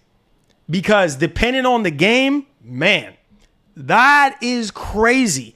So for the Pro, you're talking about 1600p to 2160p dynamic resolution, which I've already said earlier, like, man, a lot of the stuff when it comes to CPU intensive games, I believe that a lot of it has to do with the dynamic resolution aspect of it, right? You know, the dynamic resolution, there's going to be a lot of dynamic resolution stuff, and PSSR ain't even there. He's saying right now that PSSR ain't even included with that dynamic resolution. So that's insane to even think. And then on top of that, all settings set to maximum, and then to end it off, lock 60 FPS with no frame drops. The fact that the PS5 Pro is able to do a lock 60 with no frame drops, because with base PS5, we have seen games that are supposed to be 60 FPS, but it's dropping below that, going down to 45, sometimes as low as 40, then it goes back up to 60. It's all over the place. Similar to what Elden Ring does, similar to what what's the other game? Space Marine, similar to what Black Myth Wukong is doing. A lot of these more advanced games. This is the issue that we're having right now, where we're not getting smooth experiences. And that's where the PS5 Pro is supposed to come in and be like, all right, I'm going to give you a lock 60, okay, with no frame drops. And obviously, like I said, this is all going to depend on the game. This is all going to be a case-by-case basis. Not every single game is going to give you what this sheet is giving you right here. You see what I'm saying? And then also looking into 4K at 120 FPS. I'm sorry, hertz. Sorry, guys. So, yeah, that's crazy. That's crazy. And all of this PS5 Pro early test and leak is coming from mid-September 2024. I mean, we're literally in mid-September 2024 right now. Wow. Listen to this. It says right here, according to the screenshot, it says that the PS5 Pro adds an option for 8K. Hear me. It has an option for 8K, although this source hasn't tried it yet. The PS5 Pro has access to an extra 1.2 gigabyte of memory due to memory system efficiency. So it has an additional 1.2 gigabyte of RAM, guys. Documentation from Sony states that PS5 Pro in practice exceeds 28% bandwidth increase. And then PSSR just got an update from version 9.0 to version 9.4. It had image quality issues and uses 250 megabyte of RAM. This is all of this according to this dev. There is no worry about running out of RAM. Wow, that's good. Sony added just enough usable RAM. High CPU frequency mode offers 10% more CPU performance for just about 1.5% lower GPU performance. So that's the compromise there. Wow. So again, I feel like all of this was done to keep the cost down of the PS5 Pro. You see what I'm saying? Like, they could have easily went with a better CPU, but going with a better CPU is going to bring up the price. Manufacturing costs, they're going to bring up the price of the PS5 Pro. That's crazy, man. More RAM, a little bit more RAM, 10% more, which we've already known this, 10% more in terms of CPU performance is not a whole lot, especially when you think about the more simulation heavy type games. But hey, this is good to know that developers are saying that they're not running out of RAM. That's awesome, because that means that Sony made a very good decision when it comes to all of this. Wow, man. I can't wait to see results. I think that's kind of like where I'm at right now is I can't wait to see the results. I can't wait to see real world results off of all of this. From whatever developer this is or wherever this information is coming from, like I can't wait to see real world performance, because that's gonna be the deciding factor for a lot of people. Like, yeah, Marlon, I hear what all this stuff is saying in terms of how PS5 Pro is gonna be handling stuff, but I need to see that with a lot of these games, and I need to see that visually with my own two eyes. I hear you, and that's the only other deciding factor. And if Sony can come out and explain themselves in terms of how does these games are going to run, how much better, you see what I'm saying? PS4, PS5 games are going to look and play. That might be the final nail in the coffin for a lot of you guys. So yeah, there it is, man. There it is. Let me make sure that I'm not forgetting anything else. And also, I wanted to throw this in there as well. We're not done yet. This is the final one. All right, and then we're going to tie this thing in, okay? So PS5 Pro. Man, literally a PS5 Pro stream today. I don't even think we had this many topics in a long time to do with one specific thing. So let's knock out all this PS5 Pro stuff and get it out the way. All right, so hit that like button for me. We are actually running over our time here today, but that's all right. So this is coming from PlayStationUniverse.com, you know. So let's check this out. So they're saying here, PS5 Pro to account up to 20%. Are you hearing? PS5 Pro to account for up to 20% of all PS5 sold. Of all PS5 sold. Who is this? Okay. Of all PS5 sold in the first 2 months of launch. So they're saying that the PS5 Pro is going to account to about 20% of all PS5s sold in the first 2 months of launch. 20%, y'all. 20%.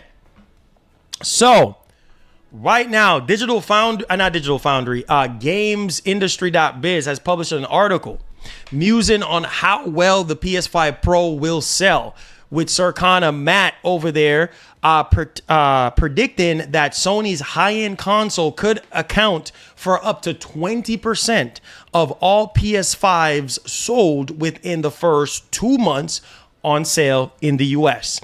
Now, Matt also noted that the PS4 Pro made up 13% of PS4's total unit sales in the US and 15% of its lifetime dollar sales. Therefore, he anticipates Pro to account to 9 to 15% of unit sales and a bit higher in dollar sales due to the premium price.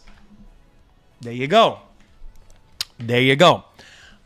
So that's interesting. That is very, very interesting, because the biggest elephant in the room right now for PS5 Pro is the price.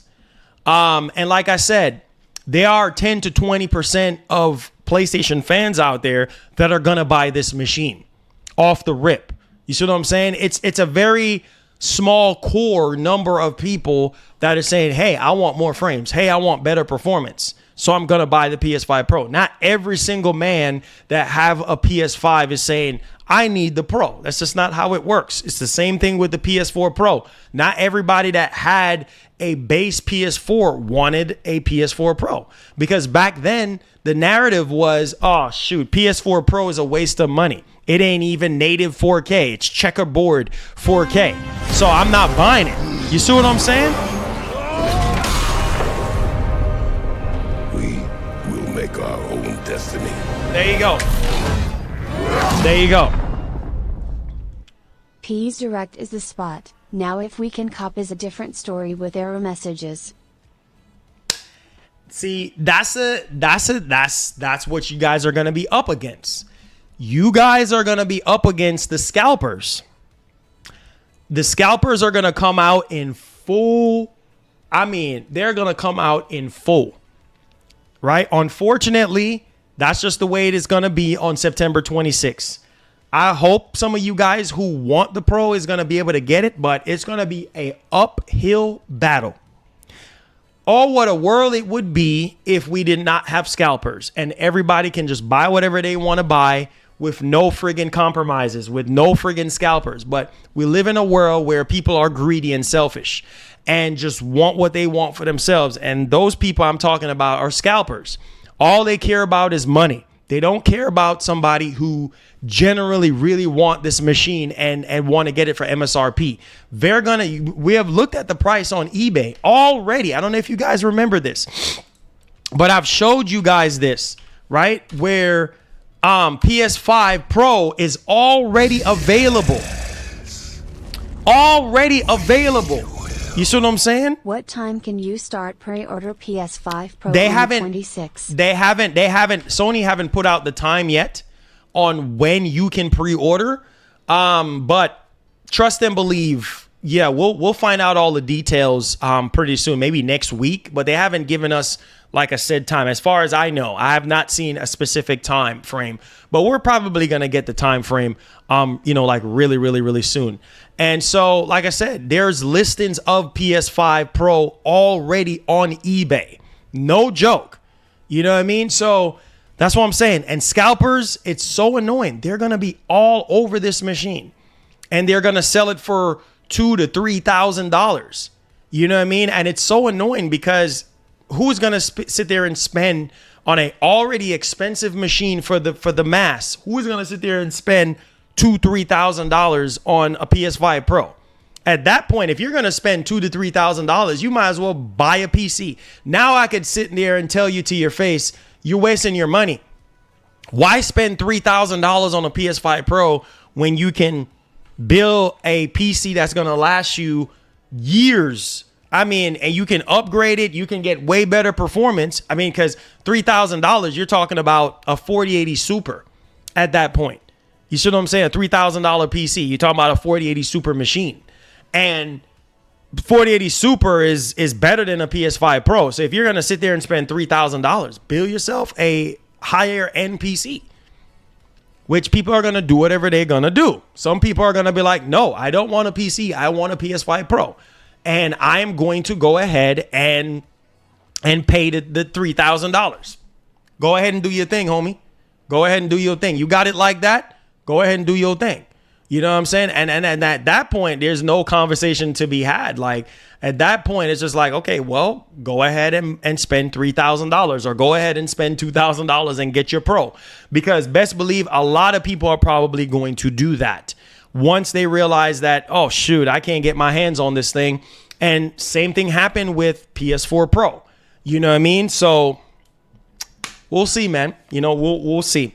All right, so we are in the Q&A portion of the show right quick. So if you have any questions, any like concerns or anything like that. And for the hold on just a second. Hold on. Shout outs. Hey, Honda Dream. Hold on to y'all seats just a second, guys. I wanted to update you guys on the disk drive. 1 second. Don't go anywhere. 1 second. Make sure you guys hit the like button, subscribe to the channel. I'll be right back. 1 second.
All right. So we're back. So yeah. Sorry about that, guys. Marlon, are you getting the PS5 Pro? Yes, I will be getting the PS5 Pro. Like I said, hopefully, my plan is, which I've said before. Well, I have an announcement to make before we get into that conversation. Quick announcement for members. So at 2:30, we'll be doing a member stream. Oh Lord Jesus! I was just about to say that. I was trying to say it.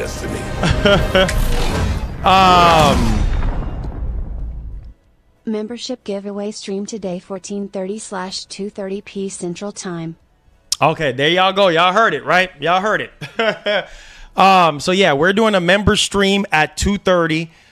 So make sure you guys come through for the actual giveaway and things of that nature. So more details on that. And then tomorrow, we're gonna have a dedicated gameplay stream. It's a collaboration stream for Black Myth. So stay tuned for that one. That's gonna be on Saturday, probably in the afternoon. So probably around like 2 o'clock or something, like 2 o'clock, somewhere around in there, on Saturday. So stay tuned for that one. Shouts to the wife. So for PS5 Pro, yes, my goal is to be able to have it so that we can review it on the channel, so we can do our own testing, play some of these PS4 games to see how it runs, play some of these PS5 games, look at different comparisons between base PS5 and PS5 Pro side by side, so you guys can actually see the difference. And if you guys notice any difference, we're going to do our own testing. So the goal is hopefully Sony actually sends me one, so that we can actually review on the channel. And if that happens and I'm able to get a pre-order down, then I can actually give one of you guys the opportunity to buy that pre-order. And instead of you going to go get it from a scalper or whatever the case may be, or if it's completely sold out and you want a Pro, I can be like, all right, cool, just send me the money, I'll pay for it, and I'll send it to you. And that's that. So yes, I'm planning on having the Pro for sure. Most definitely need the Pro for the channel, because we have to do our comparisons between base PS5 and PS5 Pro. So yeah. Now with the disk drive situation, Amazon is still sold out. Best Buy is still sold out right now. And let me see, Target is sold out, still sold out right now. I don't know why Target is not coming up, but yeah, Target seemingly still sold out. But yeah, PS Direct still has it, and GameStop, and you can go to your local GameStop. Oh, wait a minute. So they're putting this behind. Now it changed to bestseller at GameStop. Yo. I remember a couple days ago, it would let you just buy it, like add it to the cart. Now GameStop is saying you have to be a Pro member to add it to your cart. Good. Now you have to be a Pro member in order to get the disk drive. Good. Because this alleviates freaking scalpers. Because no scalper is going to sit there and pay $30 for no membership in order to get a disk drive that chances are they might not be able to make that much profit off of. But GameStop is saying join to add to cart right now. Good. And GameStop too, I think with the PS5 Pro, I think they're going to do the same thing on October the 10th. I think GameStop, in order for you to get a Pro, so GameStop might be the best place if you really want to get the Pro, guarantee the Pro. The only downside to GameStop is that they're going to, well, one, if you're not already a Pro member, then you're going to have to pay an extra $30 right there, 25 to $30. And then on top of that, they always be having like bundles with the console, similar to what they did years ago with the base PS5. So I'm just saying, you're going to have to be buying a bundle, which is going to cost more, and you're going to have to maybe get a Pro membership. So GameStop might be probably one of the only places that, you might be able to get a PS5 Pro if you want one. And Costco's, maybe Sam's, Those places typically have memberships, and I think Walmart's been doing that as well. So yeah, I mean, it's kind of crazy. Daryl, what's up, man? How you doing? You say, yeah, you're gonna pay way more if but what are you gonna do? What are you gonna do? And I will definitely say GameStop is probably the best way to go. If you don't want to deal with scalpers, because scalpers is going to be way more than what GameStop is going to charge you. I'm just going to keep it a buck. Scalpers are going to charge you more. They're going to charge you more than what GameStop will charge you. So yeah, you got a decision to make. You got a decision to make. So if you're already a pro member, which I think my pro membership is not going to run out till October or something like that. But needless to say, you have a decision to make. So all hope is not lost. If you want to get a pro, like, you'll be able to get one. If you go through GameStop, you're probably almost going to be guaranteed one, almost, depending on how many pro members are going to buy the console. And then you're probably going to have some people that's going to sign up just to get one in that regard. So we'll see, but scalpers, man, they're freaking annoying. So it's kind of cool to see GameStop saying, hey, if you want this drive, become a pro member. Awesome, good. Alleviate all these doggone scalpers, man. These scalpers are annoying. Let me see Walmart. I'm gonna check Walmart real quick.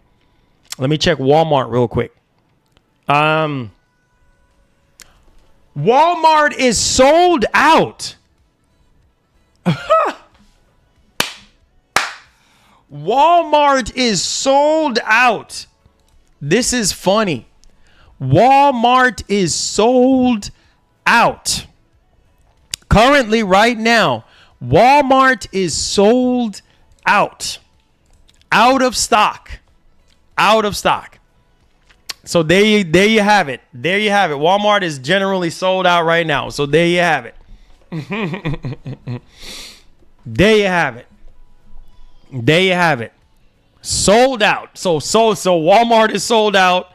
Best Buy is sold out. Amazon is sold out of the drive. So yeah. So did you see the Moore's Law PS5 versus PS5 Pro from a dev, Marlon? No, I have not seen that. You talking about something recent, like yesterday, that he has done? I have not seen that podcast. I have not seen that. No, I haven't. I have not seen that.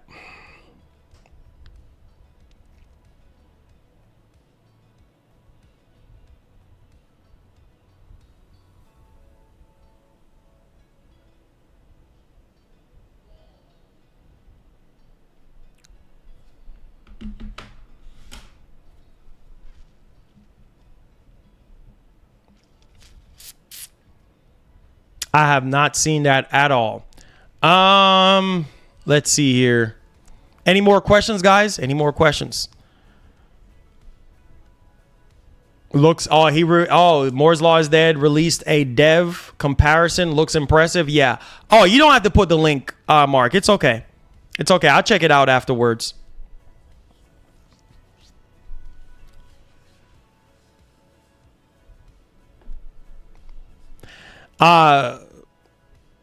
Okay, he's saying why you dragged your PC like that to make a point. Put PC players love more What?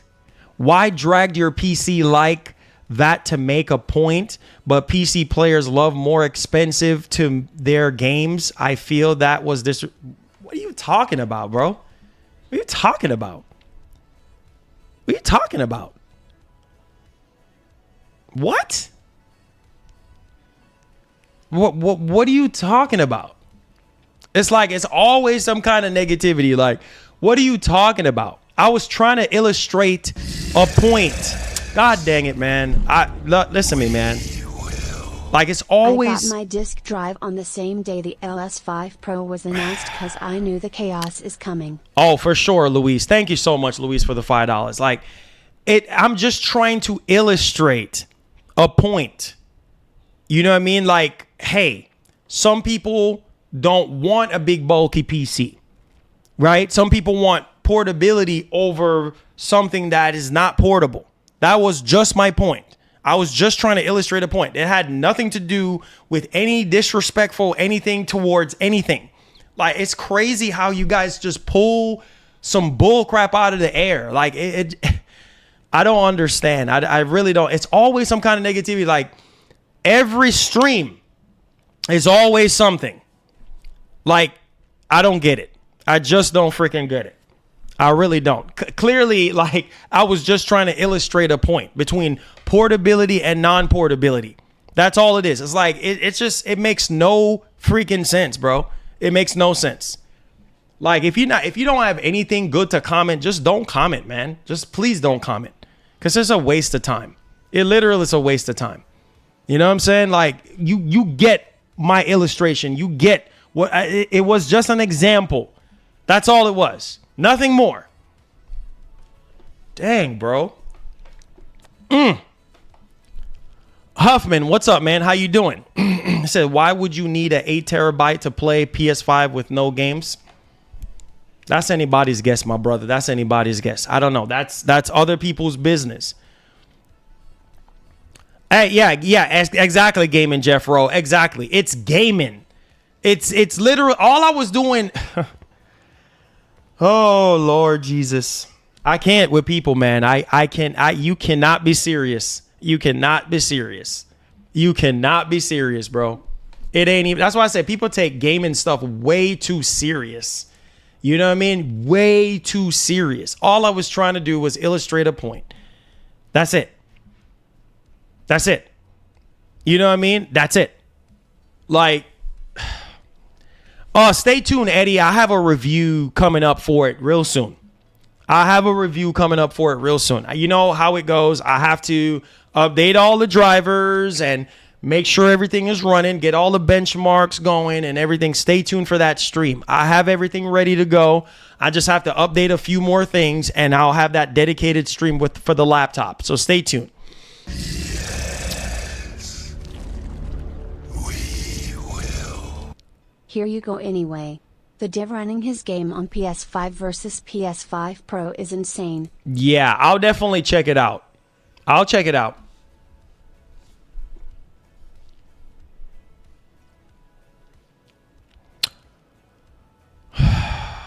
Stuff is crazy, bro. Like, it's just, stuff is crazy, man. It's crazy.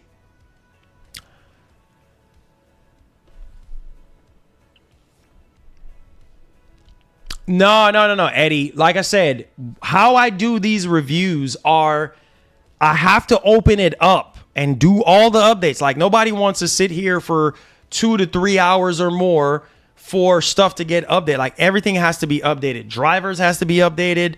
BIOS has to be updated. All those things has to be updated. Games has to install and everything. So everything has to be ready. I don't want to be sitting here doing that when I need to just break everything down brick by brick, piece by piece for you guys. You know what I mean? So y'all can understand what's going on. No, I'm not doing it. I'm not doing a review tomorrow. Tomorrow is going to be the collaboration stream because they sent me the stuff from like last week and I just been busy cranking out like, you know, the new show and stuff like that. So I've been like really, really busy, you know, staying on top of everything. That's going to be possibly, if I don't get to do it Sunday, it will probably be in next week when I do it. Not tomorrow.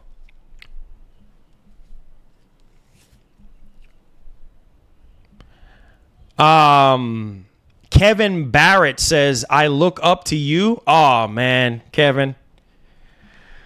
Oh, you don't have to do that, my brother. You don't have to do that. You thought it was an it's unboxing / review. Similar to how I did the other review. It's the same thing. It's literally the same thing. You know, similar to how I did that review. It's going to be the same thing.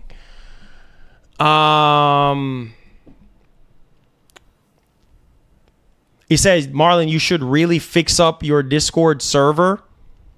What's the criticism of the Discord server? Like, please elaborate on what you mean by that. We will. If people want consoles, that's what they'll get. PC players, stay in your lane. Can't say $700 is a waste on a console when you're that price on a PC, or even $800 on a ROG Ally. No point in that topic. Yeah, people are gonna spend their money how they see fit, right? You know, people are gonna spend their money how they see fit. So you said add roles and more chats. Roles and more chats. Like, what kind of roles? Because, you know, I'm not going to issue out roles to everybody. I've done that in the past, and you have to be careful with adding roles because a lot of people, whenever they do get mad, they start abusing authority. So that's why I haven't done that specifically yet. More chats in terms of what? Because we have PlayStation, we have Xbox chat, and then we also have a dedicated chat for everybody to talk. So I just kept it like really, really simple. I'm just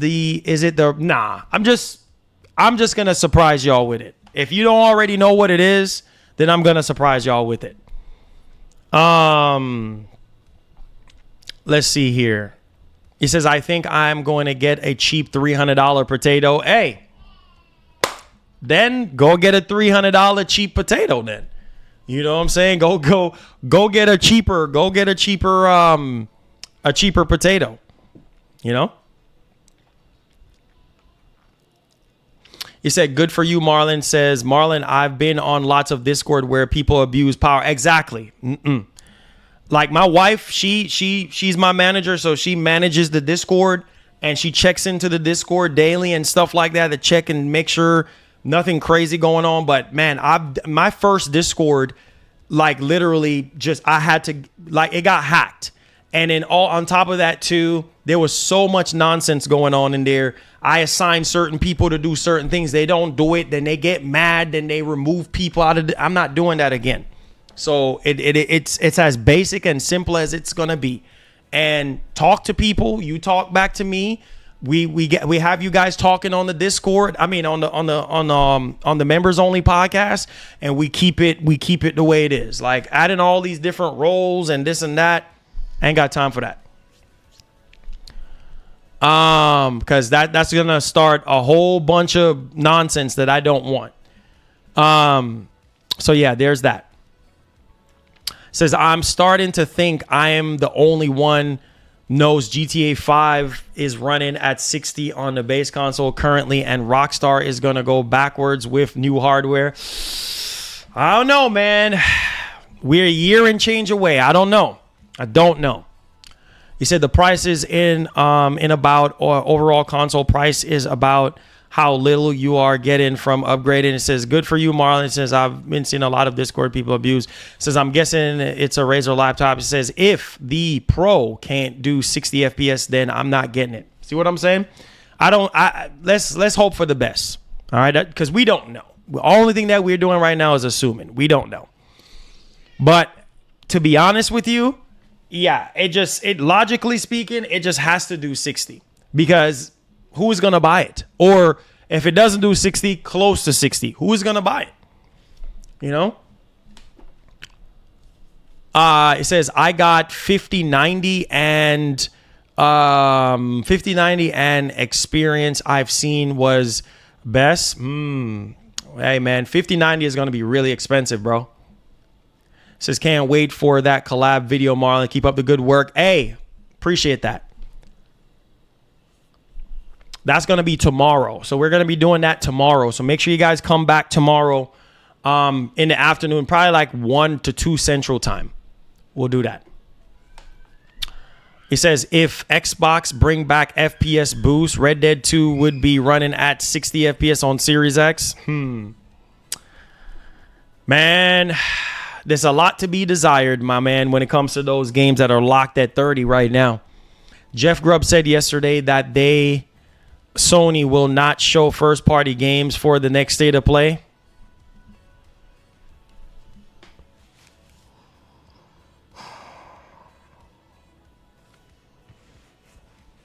That better not be true, bro. That better not be true. That better not be true, bro. Like, better not be. Yo, see, Hendo. What's up, man? What's up? Keep on WRKN. Hey, keep working. Hey, what's up, my brother? I hope all is well with you and your family, man, and your son. God bless, bro. My man has been a member for 45 months, man.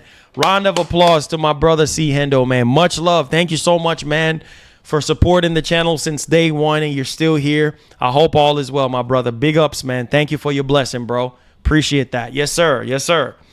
When Concord coming back? We don't know. We don't know.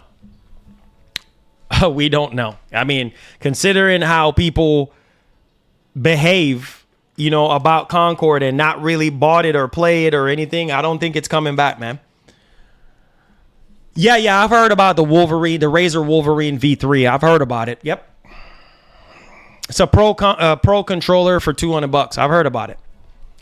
It says people buy 1K on 3 to 1X player, X1. Oh yeah, people buy Hurricane. People are gonna buy whatever they want to buy, my brother. You know, that's just it. You can't control what somebody's spending money on. People are gonna buy whatever they want to buy, and it is what it is, bro. Like, it is what it is at the end of the day.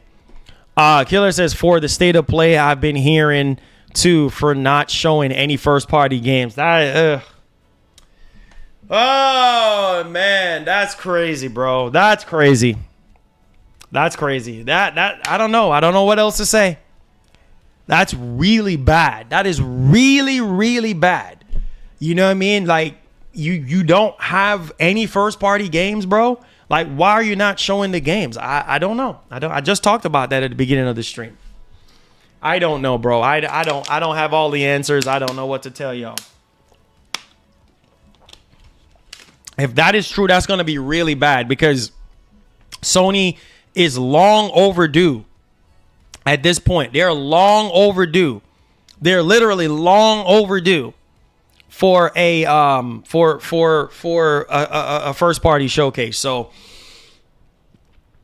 I don't know, man. I don't have all the answers. I don't know. We'll see. We'll see what happens next week, because if it's just third party, people are going to be very upset. People are going to be very, very upset. You just cannot win, man. You just cannot win, bro. You know what I mean? You have the PS5 Pro. Now is the time to show. Now is the time to show stuff. You have the Pro. Show stuff. You know what I mean? People want to see new games. You know what I'm saying? And if there's no new games there, then it just like, it, you know, you're sitting there, you're just like, okay, what's the point? You know what I mean? Like, I want to see new games for the people who care about first party stuff, but I digress on that, man. You know, we'll see. Sony's going to be Sony. You know what I mean? Sony, it will be Sony. Sony will be Sony at the end of the day. So we'll see what they do. You know what I mean? Sony will be Sony.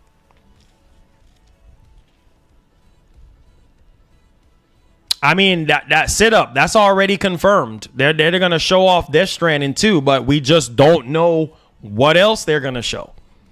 You know what I mean? Like, I don't know. I don't understand. I just don't understand how at this stage right now, there's no PS5 showcase, no first party showing whatsoever, and you have a new console that's getting ready to hit the market. Like, I don't know. I just don't know how you do that. I don't know.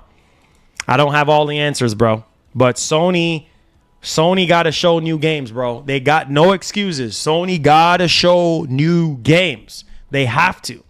They have to. They have to show some new games, because for some people, what's going on right now, for some people, Astrobot is not enough, even though Astrobot is a new game. You have Lego Horizon Adventures. That's a new game. Some people don't care about those games. You know, you have Silent Hill, which is a time exclusive game for PS5. Some people are excited about that. Until Dawn. I mean, there are stuff, but people want to see the new IPs. That's just it, man. So I don't know, man. Sony just got to come out swinging, bro. I really hope next week we get to see first party, bro. I really do hope so, because or else I don't know. I really don't know. Said PS5 Pro comes with Wi-Fi 7 antenna sold separately. What? Nah. There's nah. Where you get that information from? Where you get that information from? There's nah, bro. Sold separately. Show stuff. Exactly. Show stuff.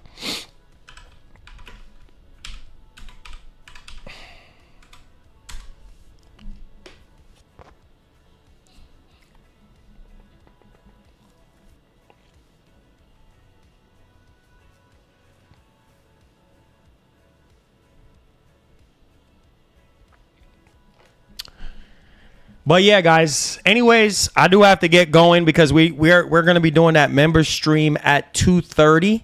So I need you guys that are members. Oh, matter of fact, let me update the Discord for those of you guys who just became members. I hope you become a permanent member, of the channel and everything. I appreciate you guys. Let me see. Oh, wait a minute. Wait. Oh, this is the...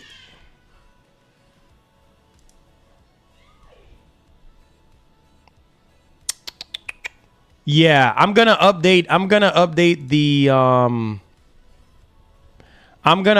the member list.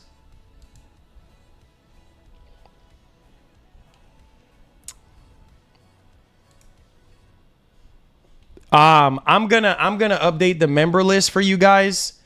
And stuff like that, the Discord link. All right. So I'm going to do that, shortly here. So members, make sure you come back around 2:30 Central Time. So in about an hour or change, make sure you guys come back. We're going to do a member stream. We're going to make the announcement there. And then tomorrow, God's willing, we're going to be doing like a regular stream, a regular, live stream, with some Black Myth Wukong. Running on PC and with a collaboration for Black Myth. So stay tuned for that. But that wraps everything up today, guys. Make sure y'all hit that like button for me. Subscribe to the channel if you're brand new. May God bless and keep each and every one of you guys. I hope that the content was beneficial to you guys and your time. And I'll see you guys on the next one, man. Love y'all. Be blessed. Be easy. And like the great Etika would say, and as usual, please have yourself a wonderful one. We out. Peace. See you guys in the members only stream in about an hour. Peace.